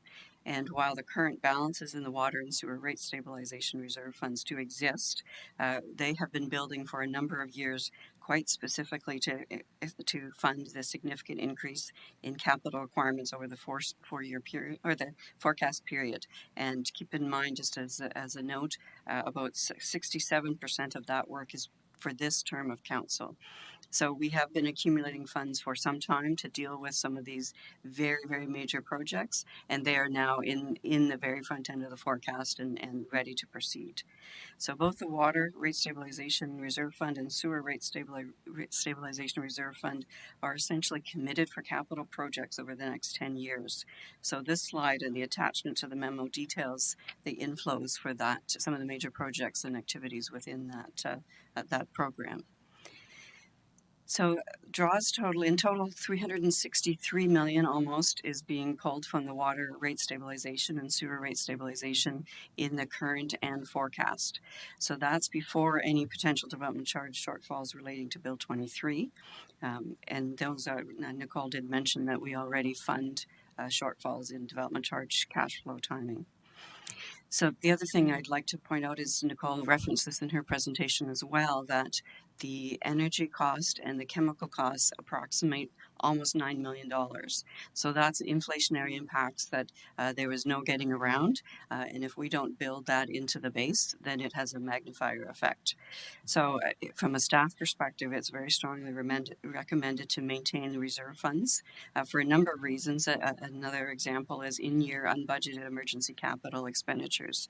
So for water and sewer in particular, if you have an emergency, you don't have the option of planning a budget for that and working your way through the process. So we've had approximately $8.5 million in emergency expenditures in the last 5 years or so. So that is a key usage of those. They also fund, of course, unfavorable variances, both on the operating side and as well with respect to capital. So it's critical to note again that, as Nicole had mentioned, that the capital program for the next 10 years is $4.33 billion, and that's before Bill 23. It's going to require almost $1 billion in debt, and that's also going to affect our debt payment costs. And as you know, the federal government's trying to rein in inflation by adjusting interest rates. We are exactly the same boat as anybody else with that, so those debt carrying costs in the coming years will be significantly higher rates than we have experienced in the past. So again, if you applying 4.7 million from those reserve funds to finance the expenditures to get down to 2.3 would require then that 2% be made up in 2024 before considering even all those impacts mentioned in 2024. So, in summary, you have before you the proposed 2023 budgets for water and sewer. It is, as mentioned, that 4.3% increase, and that translates to $45.92 for a typical residential customer. Staff of both in Works and Finance were very cognizant of affordability measures, and we did do significant efforts to mitigate this as much as possible. As mentioned, chemical increases and utilities were absolutely beyond our control, and of course, there'll never be a reset. It's not like those prices will drop back to pre-inflationary times. This will always be the base that builds forward. There is a list here of the forecast period significant pressures that staff will monitor, and I won't go through each of them. Nicole did cover off quite a list of these when she spoke on the forecast with respect to operating and capital. I think the only thing that I'll mention that we haven't covered off is that there are some legislative and regulatory changes, and I'm not going to try to pronounce perhaps. I'm going to use the PFAS substance summary rather than trying to pronounce that chemical name, and as well as we've got changes to radio frequencies coming that will cause us some concern. So just to close, for those new to Finance and Administration Committee, our plan is to do a specific orientation at the January 2023 F&A Committee. We had so much on the agenda today. I do understand from some informal discussions with some of you that the magnitude of the service delivery at the region is significantly greater than what you are generally exposed to. So from a water and sewer perspective, keep in mind we are serving 185,000 customers, and that requires significant resources, and it's a very regulated environment. So staff, particularly John's team, have worked very hard to try to minimize as much as possible given the environment they're in. So thank you, Chair Ash and members of the committee. Our CAO, Nicole, John, and I would be pleased to respond to any questions that you may have. Thank you. There is a memo in our correspondence in regards to the 4.7 million, use of reserves. And there is a report that deals with the recommendations. So, questions of the delegation. Councillor Lee. Thank you, Chair. On your second last slide, you had unbudgeted emergency capital expenditures when it came to water, if I'm not mistaken. In the past decade, how often do we have these unexpected emergency capital expenditures? So if I may, that's an excellent question for Mr. Presta, so I will let him speak to emergency. As I mentioned, the total in the last few years has been 8.5 million, but perhaps Commissioner Presta can give you some examples. Sure. Thank you, Nancy. Through the chair, it varies per year.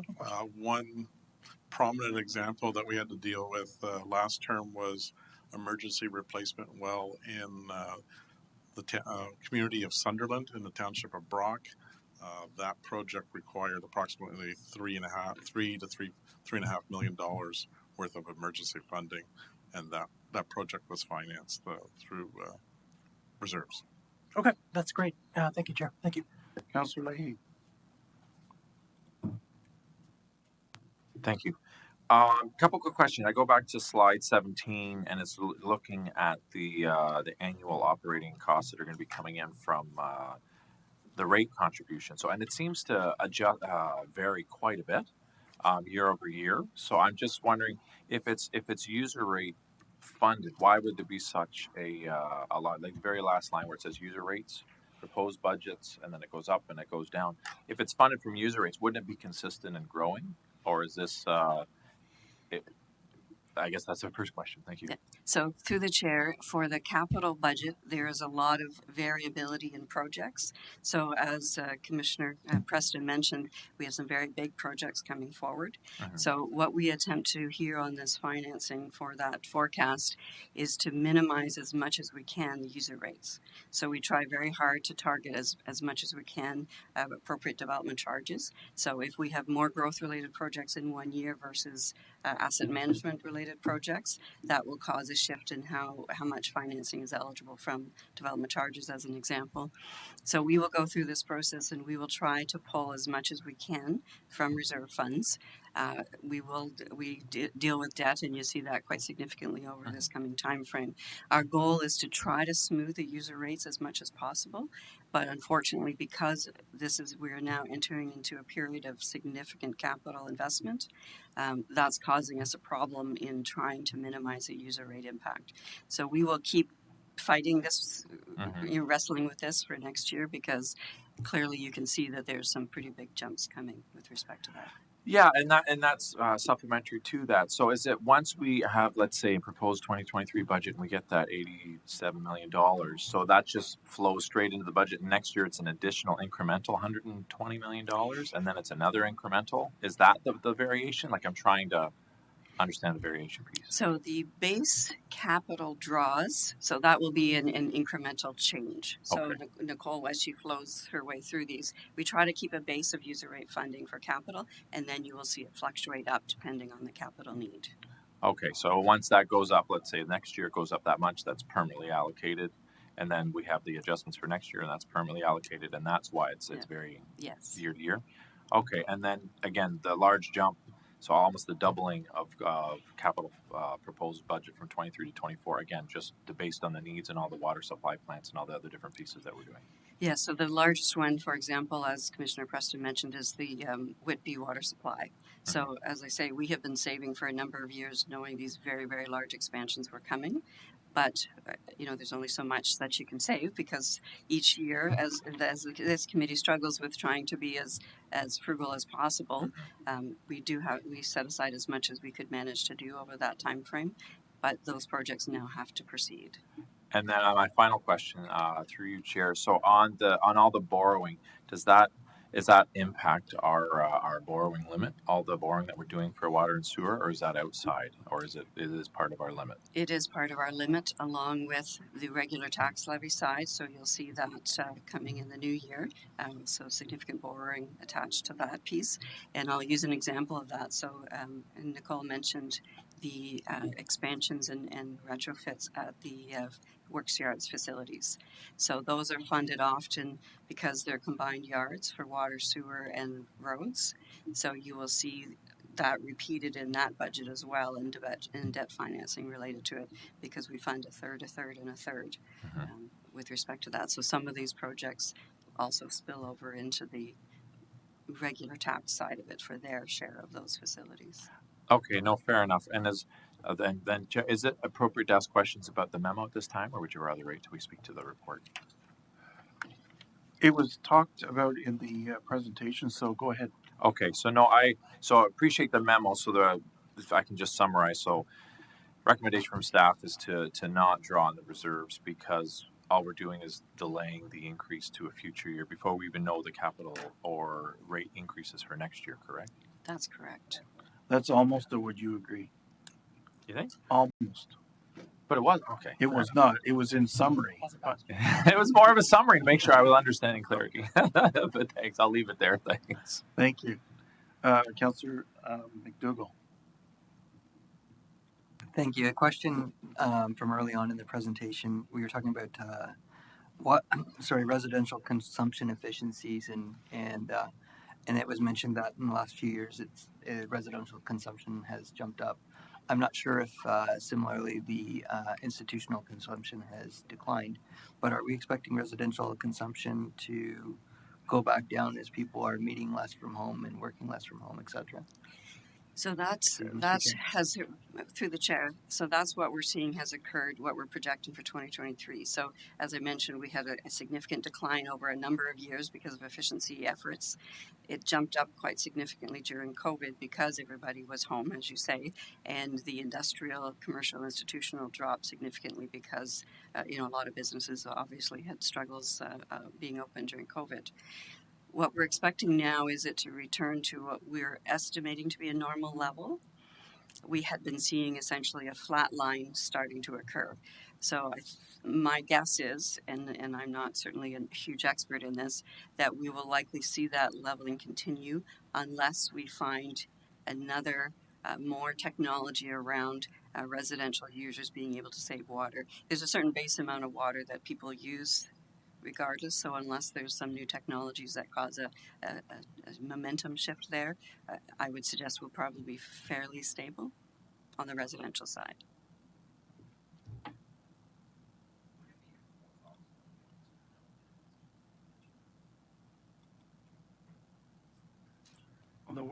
Hit the right side.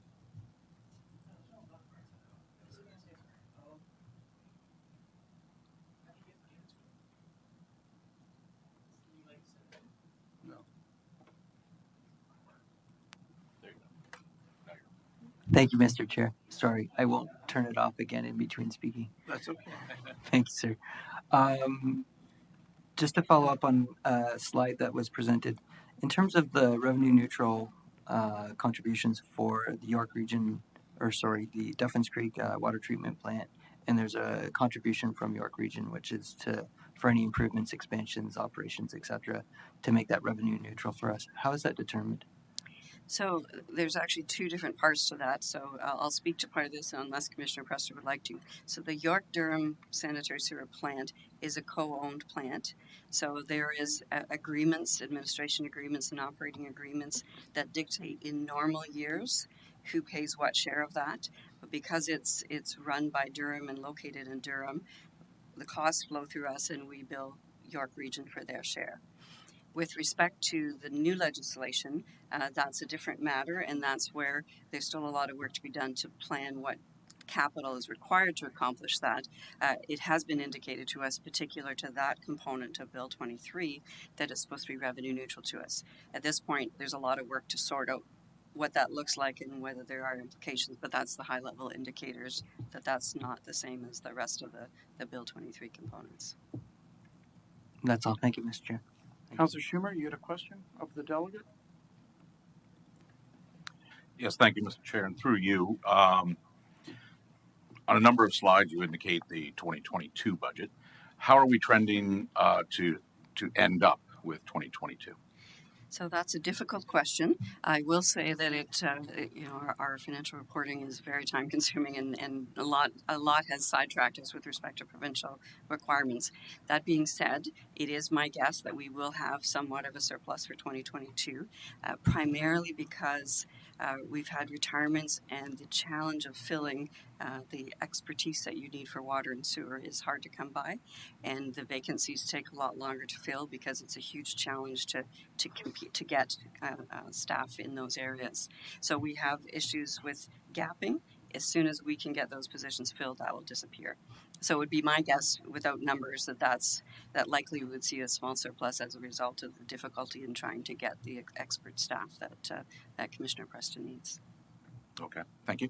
My next question, with respect to capital and the use of the various funding mechanisms that we have, does staff use some kind of formula or precedent on determining how much of a project will be funded through reserves, debentures, user rates?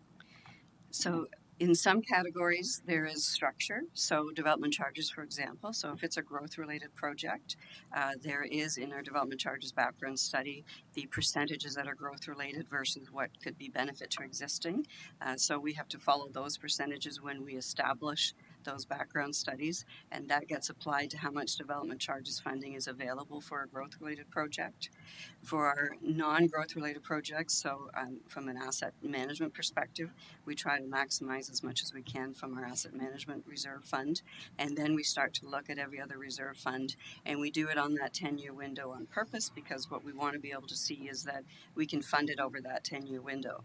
So you will see, as I mentioned, that the rate stabilization reserve funds are effectively utilized over that 10-year window simply because of the big capital program that we have staring before us. So we try to utilize all of those purposes as much as possible before we come to a user rate. But there is always those benefit to existing components and ongoing maintenance related capital that there's no getting around. It's required every year regardless. Okay, thank you. The last couple of years, I think we've had some relatively low user rate increases. Can you just refresh us on what those were? So I'm just doing this at a guess. I think last year was 1.8%, and that was because we had oddly the benefit of a huge increase in user usage of residential, because it's a population shift thing. A lot of our residents reside here and work elsewhere, so we saw the increased water consumption versus say Peel, for example. So we chat with all of our upper tier comparators. Because they're heavily industrial, they had the opposite issue. They had a huge issue with respect to their industry dropping significantly, because we are more predominantly residential. While that's not what our ECDEV would like to see, that meant that it allowed for us to have a little bit more room to keep those rates lower for last year at the 1.8. Had we known what we were going to be faced with this year with respect to chemicals and utilities, to be honest, we might have tried to build in a little bit to anticipate that, but none of us knew what was going to occur with respect to Ukraine and Russia and what's now happened with us and the supply chain issues. But to be honest, I would have preferred to level it a little bit by phasing this in a little bit by having accommodated some of that last year, but that was all unknown to us, unfortunately. Okay, you kind of answered my next question, which was why wouldn't we have done a little bit more to try to level it out, to try to keep things stable? I understand there's always unknowns that creep up, but obviously we had a pretty good idea where the capital side was going to be, well into the future. So on your slide, and of course in the memo that we have, where it speaks to whether we use the 4.7 million in reserves, and the memo in your slide speaks to the point, well, you're really just deferring the increase. Is that not based solely on the understanding that the use of that additional reserve would be used for operational? Yes, because our capital program, in order to meet the needs of the growth and it's going to be exacerbated, I always struggle with that word, in the coming years now with Bill 23, the capital requirements are essential in order to deal with what we see coming. Operational requirements then need to be funded by the ongoing, if it's an ongoing cost every year, it needs to be funded through an ongoing rate-based system, and this system is not funded at all by property taxes, so we don't have that broader tax base to pull upon. But if staff had decided to allocate 4.7 million out of the reserve against the capital, so an additional 4.7 to capital, that issue of the deferred 2% really wouldn't exist, correct? Well, it would, if I may, in the sense, and I'll go back to Councillor Leahy's comment. If you look at our 2024 forecast for user rates for capital, it's quite a significant jump. So I'll say it's pay me now or pay me later in that sense. So if we were seeing that a capital program was declining and that there was going to be room, then certainly we could have done that. But our efforts are also to try to smooth out user rate impacts on the capital side. And as Councillor Leahy pointed out, when you look at next year and ongoing, the user rate requirement for capital is going up quite significantly.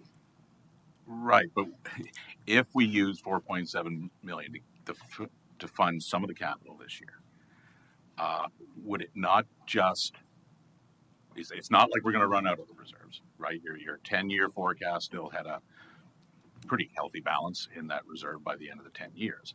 But would it not just increase the funding from reserves, decrease the user rates? But I don't see how that forces user rates in future years to be distorted, because obviously you guys chose many millions out of the reserves to fund some of the capital this year. And if that had been done, we wouldn't even be having this conversation, probably. So through the chair, drawing more to fund capital this year would still have created a problem because we would be cutting it out of the base for capital next year. And again, that comes back to my discussion with Councillor Leahy. With respect to the balances in the reserve fund, when you're looking at the magnitude of budget that we're dealing with here, those projections at the end is not very much. So we're not sustaining those reserve funds over this window. We're drawing them very dramatically down over this window. So that will cause additional problems each year when we're dealing with, for example, unpredictability of the cost forecasting. So we're estimating what the cost of those significant projects are today.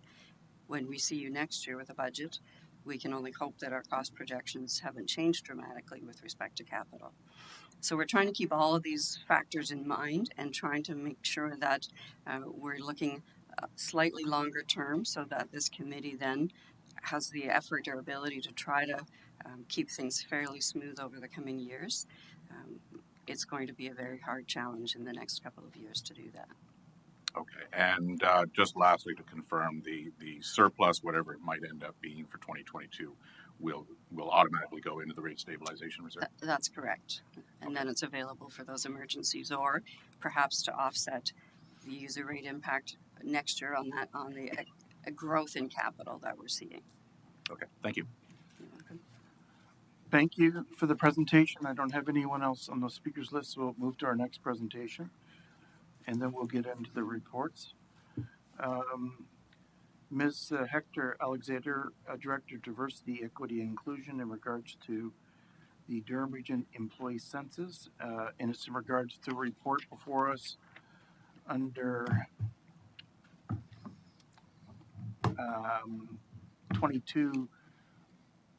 2022 A24. Welcome.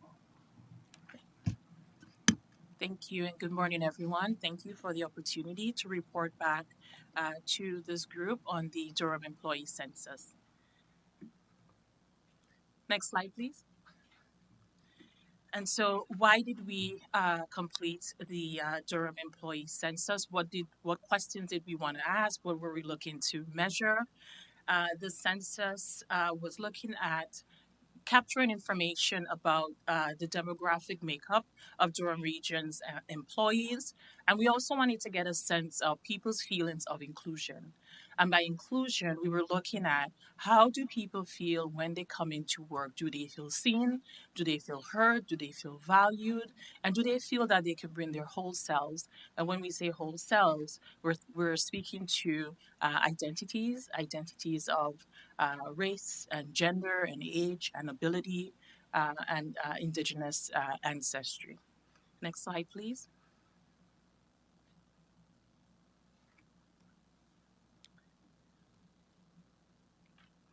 So the survey was administered from April to June. We had a 64% response rate, which represented 2,784 folks who completed the survey. And the questions were related, as I mentioned earlier, to demographics, to employment, broken down by department and status and division. And the census overall took about 10 minutes to complete. Next slide, please. So the departmental response rate, and that varies for a number of reasons to a large extent. We think that was based on the type of work the employee does, whether the employee works in front of a computer, and also that also speaks to either an awareness, knowledge, or resistance to actual inclusion and equity work. So really getting a learning that there are folks who are still developing an understanding when we speak to inclusion, in that we mean that we're including everyone, and not the goal is that the work that we're doing to create these psychologically safe spaces is for everyone and not for any individual group. Next slide, please. And so, as I mentioned earlier, the sense of inclusion around how people feel and being seen and being heard. And we saw that we asked at the different levels, at the regional level, at the divisional level, and at the team level. And we saw a higher sense of inclusion being reported by participants at the team level. We saw 75% positive sense of inclusion at the regional level and 72% at the divisional level. And when we're looking at the overall sense of positive feelings of inclusion, we're looking at, those who reported sense of inclusion, feeling a positive sense of inclusion all of the time, nearly all of the time, or most of the time. Next slide, please.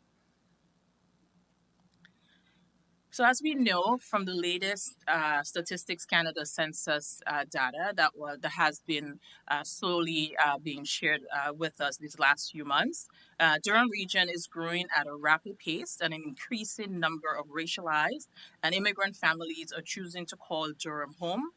And so here we look at the percentage of racialized and Indigenous employees in our workforce in relation to the broader region.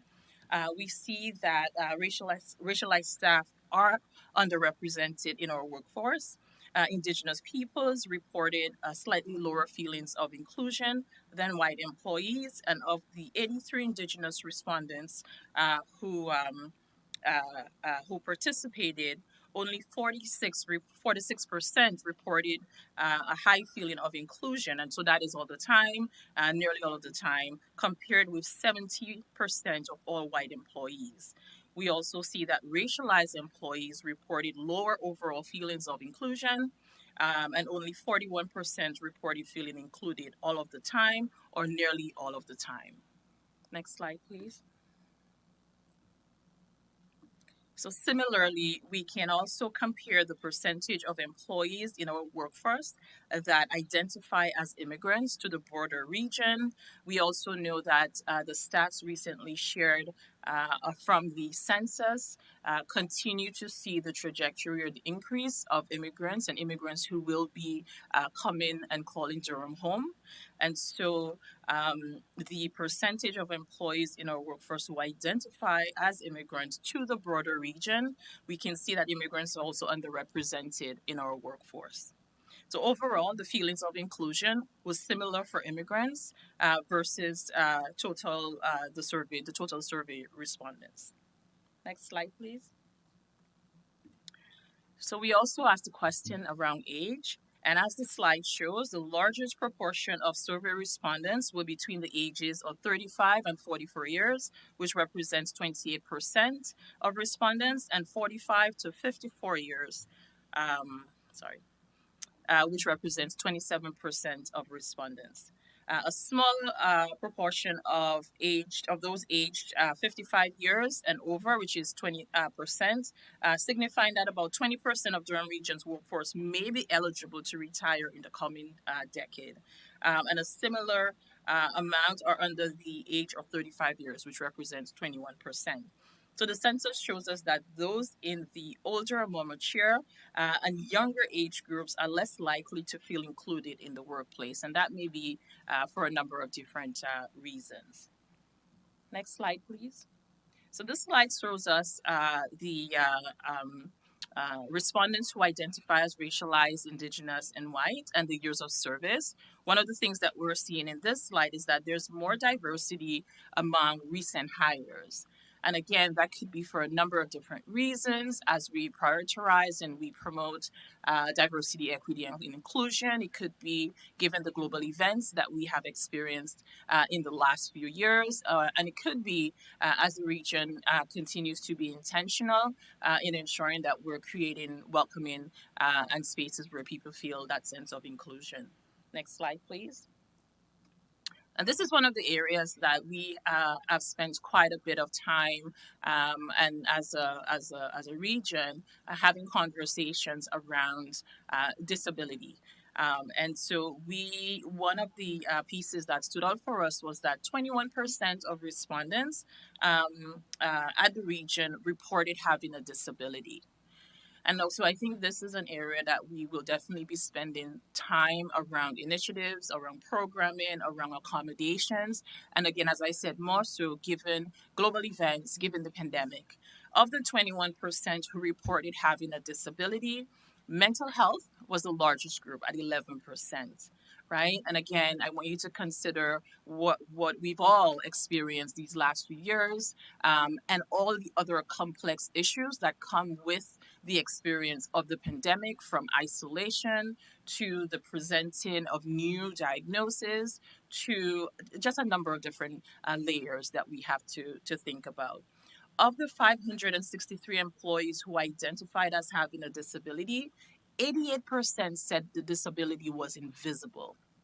And that in itself speaks volumes, because then we need to be intentional around how we talk about disabilities, the stigma that is associated with disabilities, the space that we create so that those who are living with disabilities can disclose, can seek support, but also without having to seek support, what can we do at the regional level, at the management level, to ensure that accessibility is a priority, to ensure that we're normalizing conversations around disability and how we present ourselves when we come into spaces. And so one of the conversations I actually just had with my team via email was around how we inform the folks who may be listening who may have disabilities. So I would come to a session and I would say, my name is Allison. Visually, I am a Black woman. My hair is in a full mohawk style. I am wearing a black shirt and I'm wearing a colored necklace. And so that is important for you as well as counsel when you're identifying yourself. One very new piece I just learned around disability was that, in the past 3 years, we said, you're mute. Many folks in the deaf communities have said to us that that is offensive. So please turn on your mic. Your mic is off, as opposed to you're mute or you're muted. And that is new learning for me. And so I thought it very relevant to share that with you as well this morning. And so staff with a disability report a lower sense of inclusion. And our goal in DEI is to look at, when we do the census again in a couple of years, how do we measure the pieces that we're doing right now? We just completed the LEAD project in partnership with the Ability Center. And so our work is to identify where the gaps are in our processes, in our policies, and look at how best that we can ensure inclusion for all of us, for full participation. Next slide, please. Gender identity, men and women reported similar rates of positive feelings of inclusion, with 86% of men and 91% of women reporting feeling a positive sense of inclusion, while only a small number of survey respondents identified as gender diverse. And it is important to note that a relatively low number reported a positive sense of inclusion. And we also know, too, that there may be many reasons why folks may not identify as being gender diverse. And so there's work to do. One of the recommendations from the census is that we continue to do work around positive space education, around understanding of 2S LGBTQI communities, and understanding gender. Next slide, please. So sexual orientation, 92% of heterosexual survey respondents reported feeling a positive sense of inclusion based on their sexual orientation or sexual identity, but only 64% of those who identified as 2S LGBTQI reported feeling the same way. Right, so work that we still need to do around our understanding, our language, and how we ensure that the spaces that we lead, that we create, that we participate in does not create barriers. Another area around, next slide please, religion and faith. So the growing number of employees who report being affiliated with a non-Christian religion, the numbers actually were much higher than we anticipated. We see that 7% identified with non-Christian religions, but 38% of respondents do not feel no religion. They see themselves more spiritual than being connected or affiliated with any religion, and 47% identify as being Christian. So the growing number of employees who report being affiliated with non-Christian religions raises the need for the region to ensure that religious accommodation is understood, is provided, and is celebrated. Accommodations may need to go beyond the issue of giving a day off for religious significant observance to also include dress, prayer space, ceremony, and adjusting shifts as well. Next slide, please. So our next steps, we continue to do the work of capturing information from the various departments within the region to get a sense of the work that is ongoing, to get a sense of the resources and supports that are needed, and to identify where there may be gaps and what supports are needed. So we continue to do this work. And in January, the CAO's office will launch an employment systems review, which is an equity audit. And what that will do is, again, this will help identify what gaps are there in our processes, practices, how we receive and respond to complaints. We will engage a number of different employee groups, management, the unions as well, as part of these conversations, so that we can identify those gaps, and those different groups can inform how we move forward. And then we'll develop an action plan, and that action plan will look at recommendations from the census, from the employment systems review, and from work that is presently being done with Indigenous consultants for our Indigenous engagement protocol. So thank you so much for your time, and I'm happy to answer any questions you may have through the chair. Great, thank you. Councillor Lee. Thank you, Chair, and thank you very much for that presentation. It was very eye-opening. I'm interested in the breakup between, I guess, management and senior management statistics. Were you able to capture that? Because yes, management as a whole encompasses quite a few people at the region, I'm sure, but our senior management is probably a bit smaller, I guess, director level and up. Were we able to kind of get breakdowns on that? And that was one of the reasons we decided not to go as granular, because it is a smaller group. We're hoping to capture some information through the employment systems review that will provide some guidance for the next iteration of the census. So no, it was management as a whole, because the senior leadership group would be a smaller group, and that would not give us the confidentiality that fair we need enough. in this process. Yes, but that may look different the next time we do it. The Ontario Human Rights Commission has advised that we should do a census every 2 to 3 years. It's just it is an important concept of theoretically. The leadership goes, top to the down. And so it's just like, if we want to see that change that we're hoping to get, it would actually start from the top and then moving down. So it's just an observation. So you had mentioned that the action plan is to be completed by 2023. I just want to clarify, are we saying the entire action plan will be implemented by 2023, or just the core action plan itself will be completed by 2023? Completed in the sense of we'll be pulling the information from both the protocol, from the recommendations, in terms of having a very good sense and some metrics developed to see, how we're doing and what are some of the pieces that we need to do. So completed, the strategy itself will be completed, and we'll be assigning some timelines in terms of, what will be completed given where we're at right now, and those to be completed, down the road. So it's a bit more the strategy, because then that will be a fulsome initiative or process that will include, the Indigenous engagement protocol, that would include the action plan from the census recommendation, but then also a more fulsome recommendation from the employment systems review. And then the last slide, you were kind of mentioning the next steps of who we're engaging. I just want to make sure, was human resources incorporated in that as well? Oh, absolutely. Human resources will be working closely with us in partnership in this process for the employment system. They have to be. is there any, I guess, more immediate steps we could be taking, seeing that there was a pretty substantial gap in a lot of these metrics, that we can just make some preliminary suggestions to HR in terms of the way we are, maybe the issue might be an HR issue where that's where the gap is in terms of the questions we're asking or the information we're requiring from candidates. Is there any kind of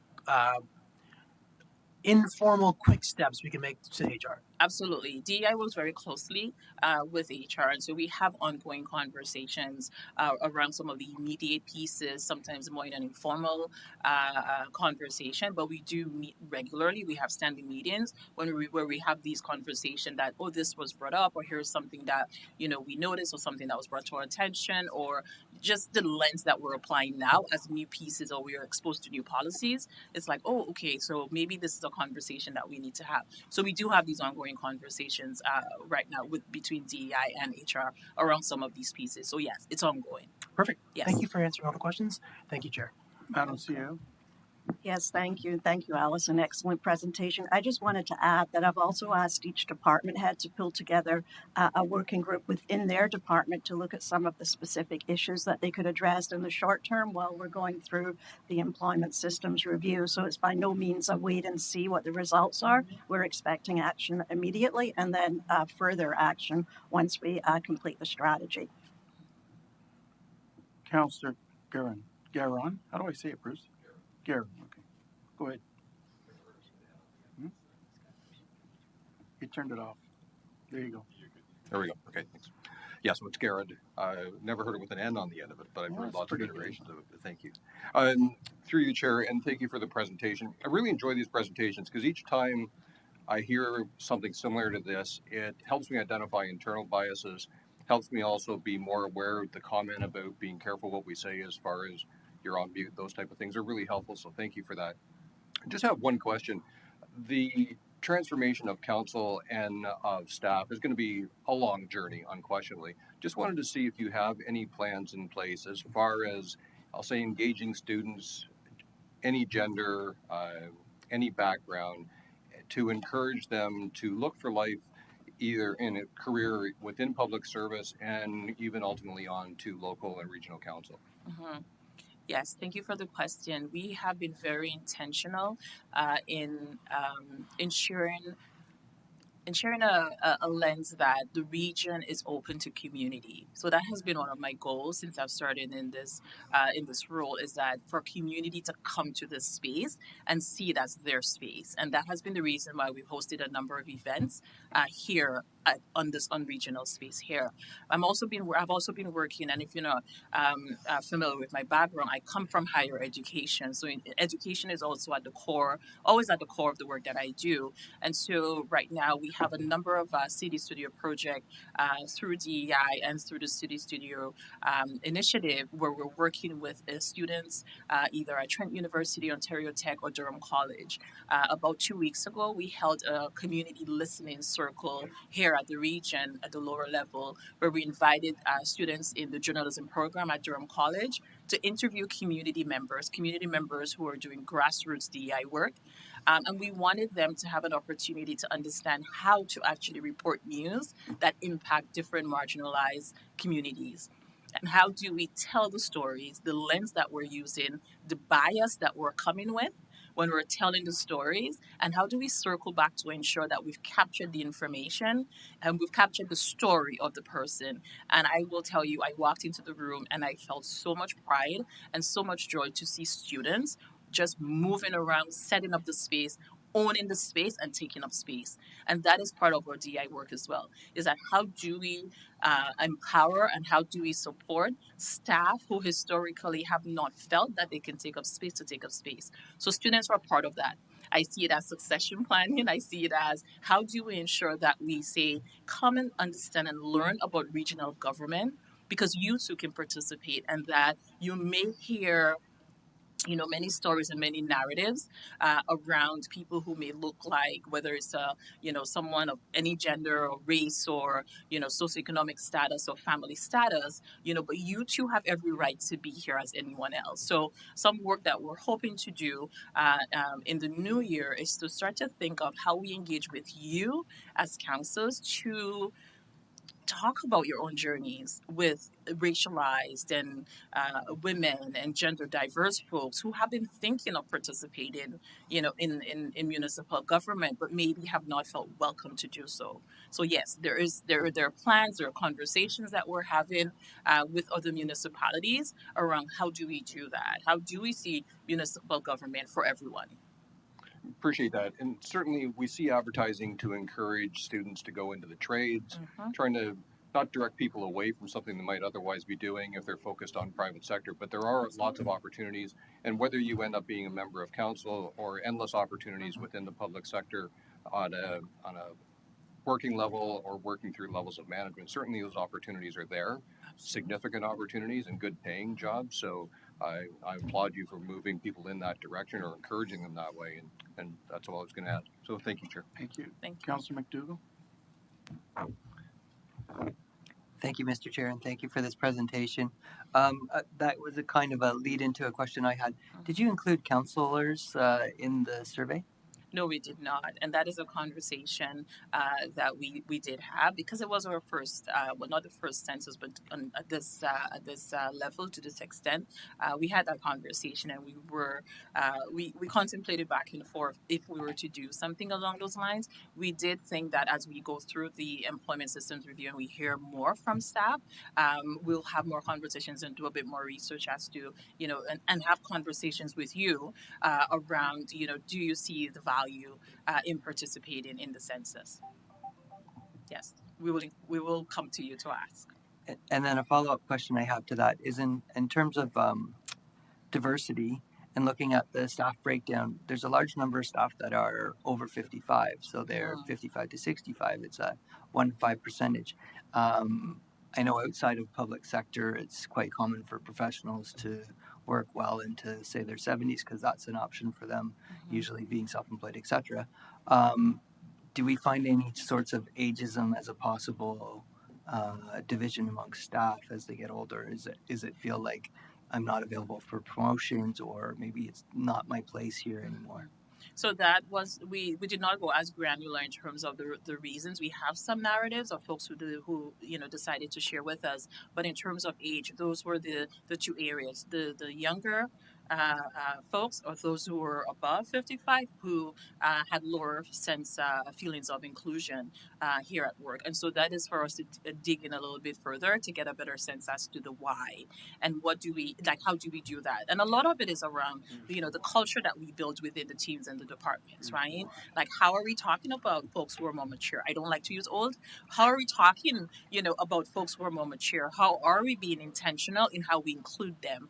How are we, like, those sort of pieces. So I think once we start to look at the culture and our ways of calling people in, and that is one of the pieces. It's really important when we're talking about DEI. It's sort of how, for people who may feel that they don't belong, and it may be because they're more mature, it may be because they're on the younger side. How do we call them in? So that is some work that we have to do to delve into some of those pieces. Thank you, Councillor Wu. Yeah, thank you, Chair, and thank you, Allison. I'm of Chinese heritage. I'm about 6 feet tall. I'm closing in on 70, and my hair is, well, when I first came into politics, and some may remember it was black, and you can see what the wisdom gray has grown in. Now, the reason I say What's that this hair thing you're talking about?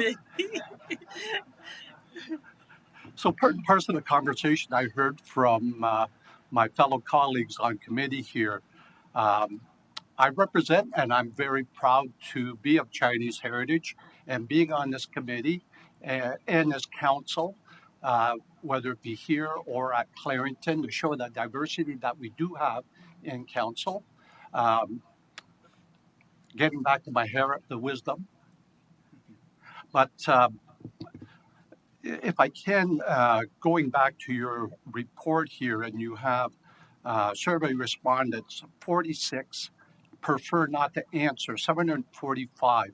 Now, that represents quite a large category of where, getting back to how they responded to be able to zero in or hone in on what departments that they represent may give you a clue to why they feel marginalized or where they feel negatively impacted. Is there a way to find that out? Now, if you prefer not to answer, but you filled up the survey, that's probably hard to figure out where they reside. Absolutely. So we looked at that in terms of our analysis and the complete report. You saw the complete report in the agenda package, and there are a number of different reasons. We know that there are folks who logged into the survey and let us know that they were not going to complete it, and we think that there are a number of different reasons. We know that one of the concerns we had was timing. Right, we were in a place where we were navigating, coming back to the office. People were still dealing with the impacts of, of illness, of loss, of a number of different, pieces that they were responding to. But we also know that there's a gap that we have work to do to raise awareness about what exactly diversity, equity, and inclusion is. There are thoughts in communities that when we say diversity, equity, and inclusion, that folks feel that somebody's going to take something away from them, right? And for a lot of people, they did not complete it because they said, well, no, if I do this, then that means that my job is at risk. And the future for access to jobs for my children may be at risk. And that is not the case. Right? We're saying that we have to be mindful of the communities that we're serving. We need to know who's here. We don't need to know who's here because then we're going to, create further inequities or disparities. We need to know who's here so that we can be responsive to how we support, how we engage, how we celebrate, how we call in. And that is where there's a big gap there. There is, and I don't know if you've heard about a replacement theory, and that is something that has made its way to our shores from the U.S. But there's this idea of that, if we're talking and we're celebrating and we're advancing diversity and inclusion, that we're getting rid of somebody, and it's not. It's how do we all come together and how do we look at the inequities that exist in our communities and in our workplace, and how do we close that gap? So it's not making, pushing somebody else aside. It's not taking away. It's let's call in, because in as much as you may look around the room and think, well, is there much diversity? There still is, because we're looking at ability, right? There may be folks who are here with invisible disabilities. We're talking about age. We're talking about other areas, gender, that may not be as visible, right, for everyone. So there's work that we absolutely do need to do around the education as to why folks decided not to complete it. And that is, yes, there's that work to do. There's a roadshow that we need to do, and one of the other pieces is location, right? Folks who may be in the outside of HQ, in remote areas, in the depots, in those spaces, who may not, necessarily always access the materials that we're sharing. So we're talking about how we go to them. And to bring that information and have these conversations. And part of the work that we're also doing is how we will support the different departments with their DEI, internal DEI working groups. And we think that will be critical, because then that will give us a sense of, what is happening within the distinct areas, the culture and understanding that, and that will come back to us in DEI to figure out how best we'll identify what the concerns and the problems are, and what resources we need to apply, what strategies we need to develop, what initiatives we need to build to be responsive to that. So I think there are a number of different complicated and complex and intersecting issues as to why folks decided not to either answer a question or not to complete the survey at all.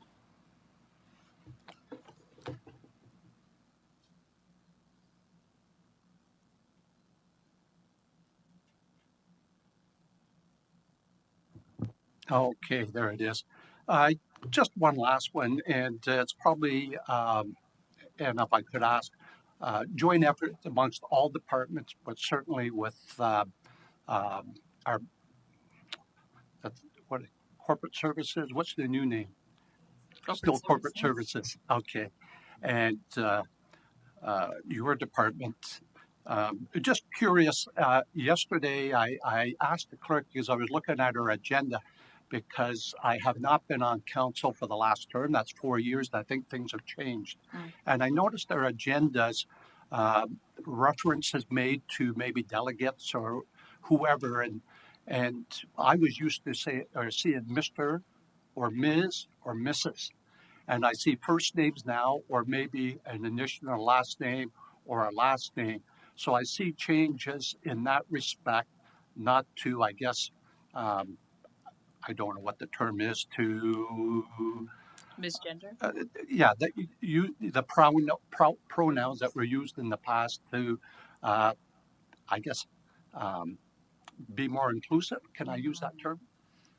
We don't want to misgender anyone, and we've made a lot of assumptions around people's gender, and I think it's important for I'm sure you've noticed sometimes when you go to meetings or conferences, you will see she, her, they, them, and people will disclose their gender, and it is being inclusive so that we're not misgendering folks, but also there's the narrative that goes with Mr. Or Miss. Like there's a narrative as well that we also have to be mindful that it's not always inclusive, right, for all of us. So I think it is important that we don't make those assumptions around people's genders. No, and I, through the chair, very much appreciate that. It's just, I guess if you want to say, not communicating a lot, and I'm seeing this now, that I think it's good, not to make assumptions or be in a situation where you may insult somebody. And I think if this way we're inclusive and accepting, then I think we're moving in the right direction. Thank you. Thank you. Thank you, Councillor. Thank you for your presentation. Obviously created a lot of good questions, so thank you. Thank you. Committee members, I'm going to ask for a 10-minute recess, and then we'll deal with the items before us. Moved by Councillor Leahy, second by Councillor Lee. All those in favor? Opposed? That item's carried. We're recessed for 10 minutes.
Okay, going to call the meeting back to order. We have two sections, the administration reports as well as the finance reports. So we'll go through them one by one unless there's a consent agenda for each division. First item is the procedural bylaw. Can I get a motion to put it on the floor? Moved by Councillor Leahy, second by Councillor Lee. The report is in front of us. Councillor Leahy has some amendments that have been distributed. They'll be up on the screen. I thought what we could do is there a seconder for the amendments?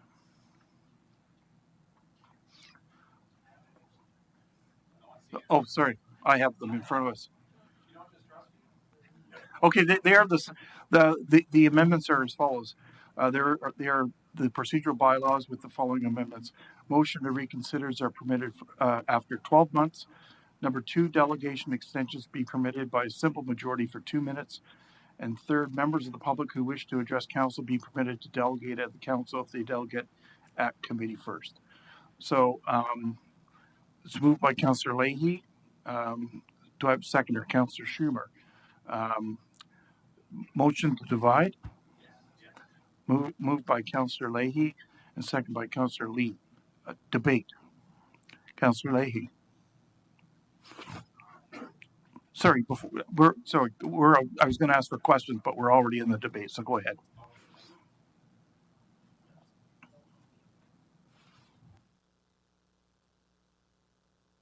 Do I? See, there we're good. Thank you. So I appreciate that, and I appreciate the dividing because I'm sure everyone has different views on all these people, and I welcome a committee's perspective on this. I just bring this up. I'm really grateful for all the work from the clerk's department in making all these changes. I think there's going to be a ton that are going to be huge improvements for the flow of meetings. But these three stood out to me when I was reviewing the report, and I'm also open to committee's considerations and adjustments or changes as required. So I still think that just item 1, so motions to reconsider are permitted after 12 months, recognizing that, as a clerk said, that potentially is an we have to divide first, right? The motion to divide has been approved. Oh, got it. So we're going to be voting on each 3 of these items, but we're into debate now. So you're doing the Yeah. first one, right? Can we do it? You do them all together. We'll vote on them separately. Yeah. Awesome. Thank you. Okay, thank you. And I have you on the speakers list, Councillor Lee. Thank you. So, and I recognize that it's 12 months was potentially an arbitrary thing. My thought and concern is that if a new piece of information comes up or changes that after 12 months, that we should afford ourselves the opportunity to reconsider a motion. Like, I don't think reconsiderations happen often, even under our current 12-month rule. I think the adjustment that's been proposed by staff to it can be anybody that reconsiders that's a member of council is a great change. So between that and keeping it to 12 months is my preference, but I'm open to other committee members' concerns around that. Item 2, delegation extensions be permitted by a simple majority for 2 minutes. I know that there are people that come to meetings frequently, but I just think it's helpful to, if they can't get their point across in 5 minutes, that just with a simple majority, we get them to do a 2-minute extension. The current proposal of not mentioning that at all in the procedural bylaw and just having to be that 2/3, and that whoever makes that motion can determine what is the extension by any amount.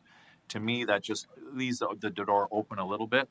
I think just a simple majority to have that is effective and is my preference, so that we can hear from many people as possible.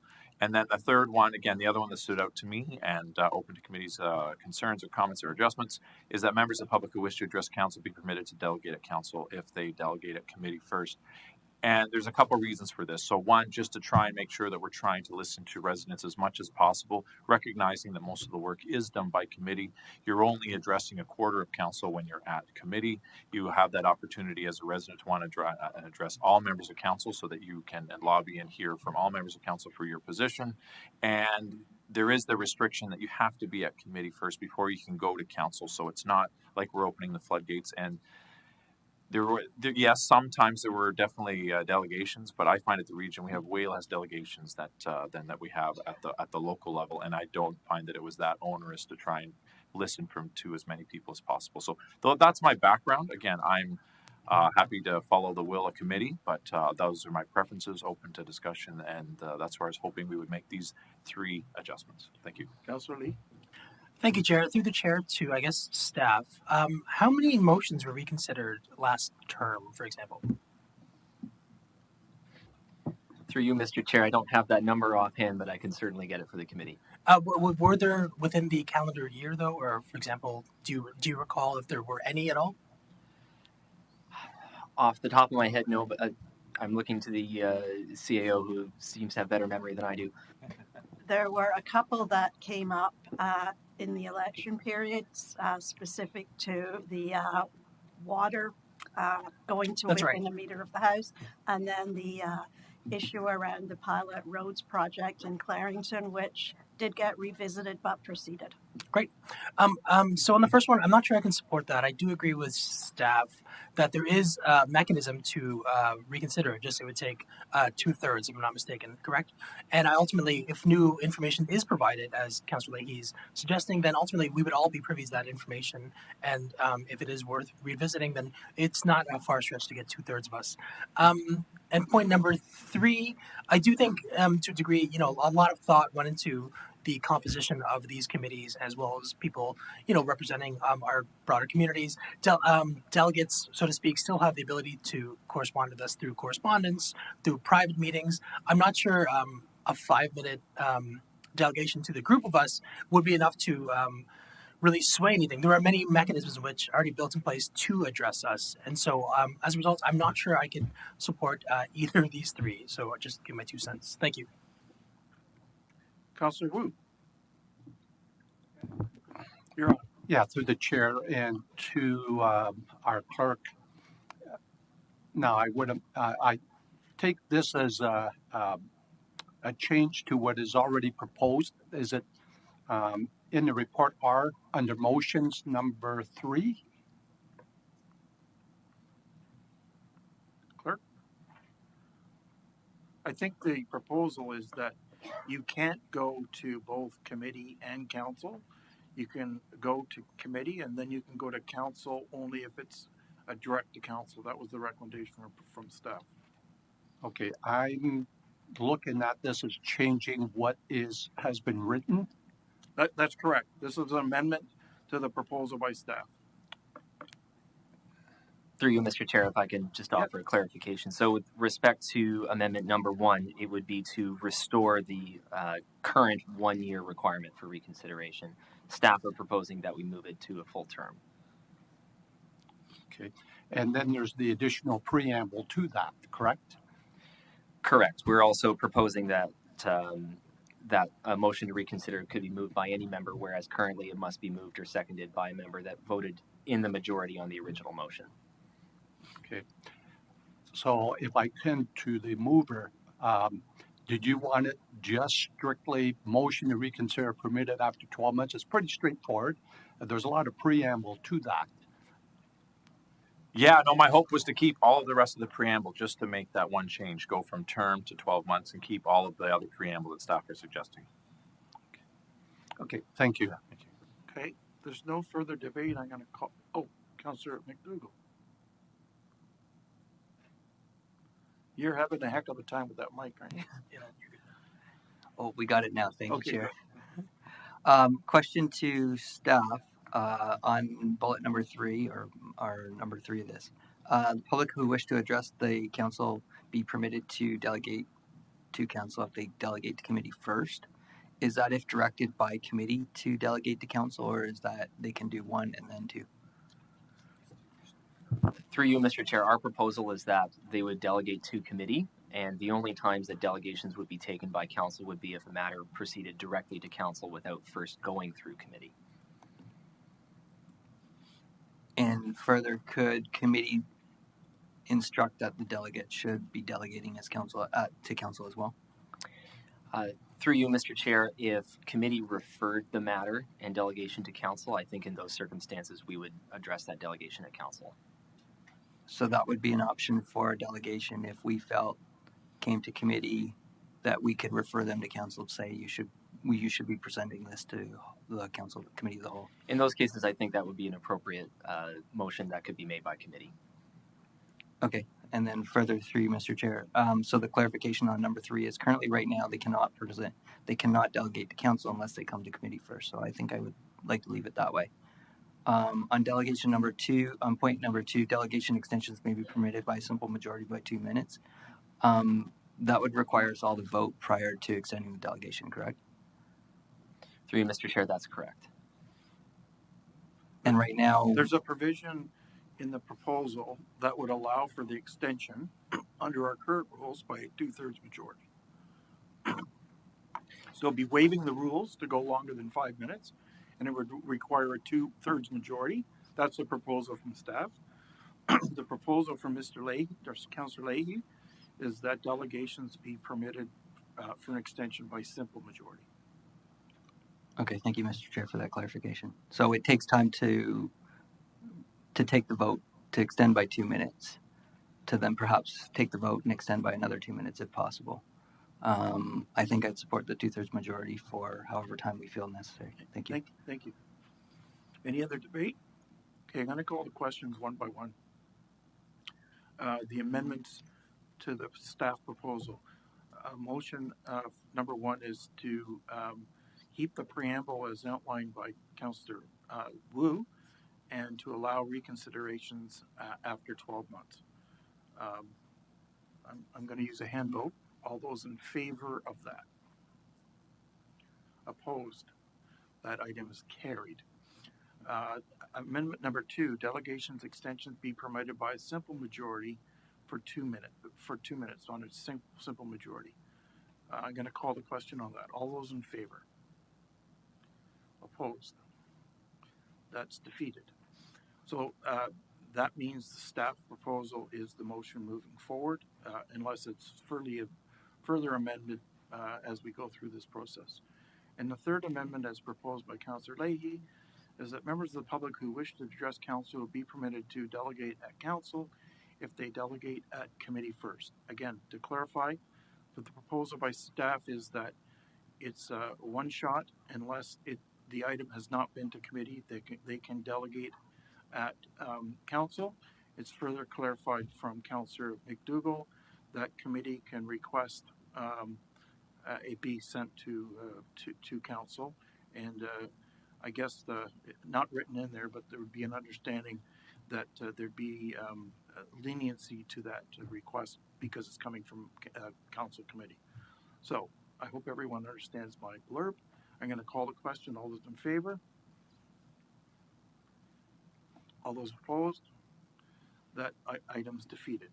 Back to the main motion. It's moved by Councillor Leahy, second by Councillor Lee, that the staff proposal be put forth as amended to allow motions to reconsider. Debate. Being none, I'm going to call the question. All those in favor? Opposed? That item's carried. Thank you very much, folks. Next item is a report in regards to the employee census report that we had a delegation for. It's moved by Councillor Lee, second by Councillor McDougall. Debate. Questions? Being none, I'm going to call the question. All those in favor? Opposed? That item is carried. Next item is appointments of director to Durham One Net Inc. It's moved by Chair Henry, second by Councillor Leahy. I do have a question to staff or to the chair. How was the director's picked? Chair, could you answer that for me? It was through a public process and through interview. Your mic's not on. Sorry. Your mic's still not on. It was through a published public process and through an interview process done by the CEO and myself. Okay, great, thank you. Questions? The report's in front of us, duly moved in second. Being no further debate, all those in favor?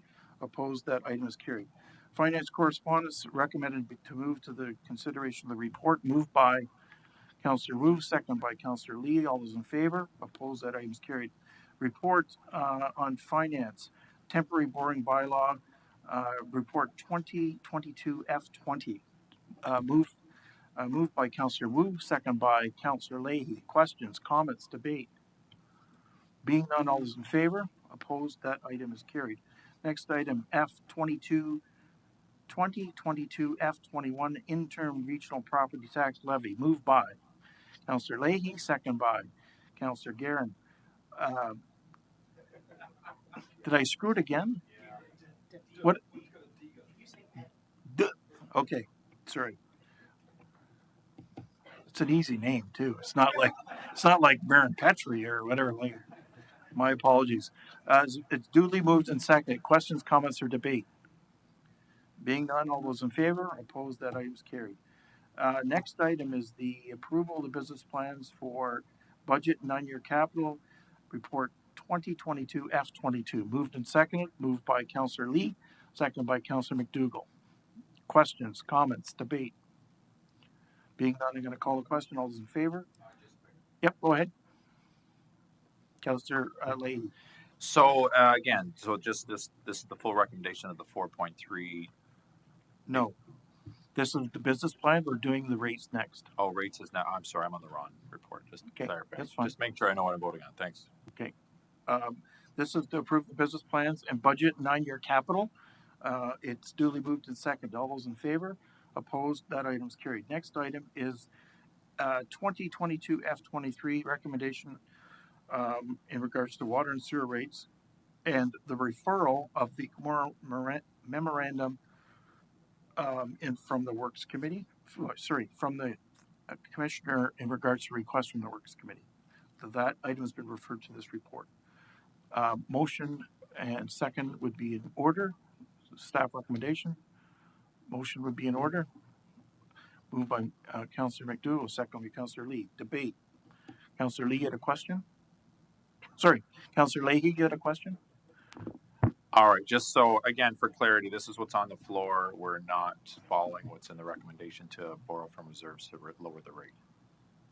The staff recommendation is the 4.3 blended rate. The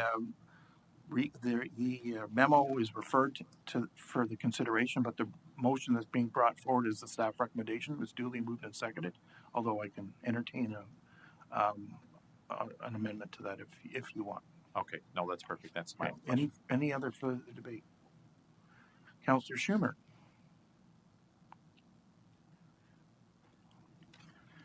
Okay, and I'm just clarifying that the motion is to adopt the staff recommendation. That's correct. I have a problem voting in favor of that. I think we set a bit of a tone for 2 years with low increases, and we are now more than doubling those increases through the proposal. I fully understand the stresses that are on the department. I fully understand the coming stresses with Bill 23. I'm not sure we're following maybe a good policy with respect to the restrictions that water and sewer have on funding. I think the region should be looking at a policy where we have base increases based on very good, reasoning with capital budgets and the various restrictions that we have.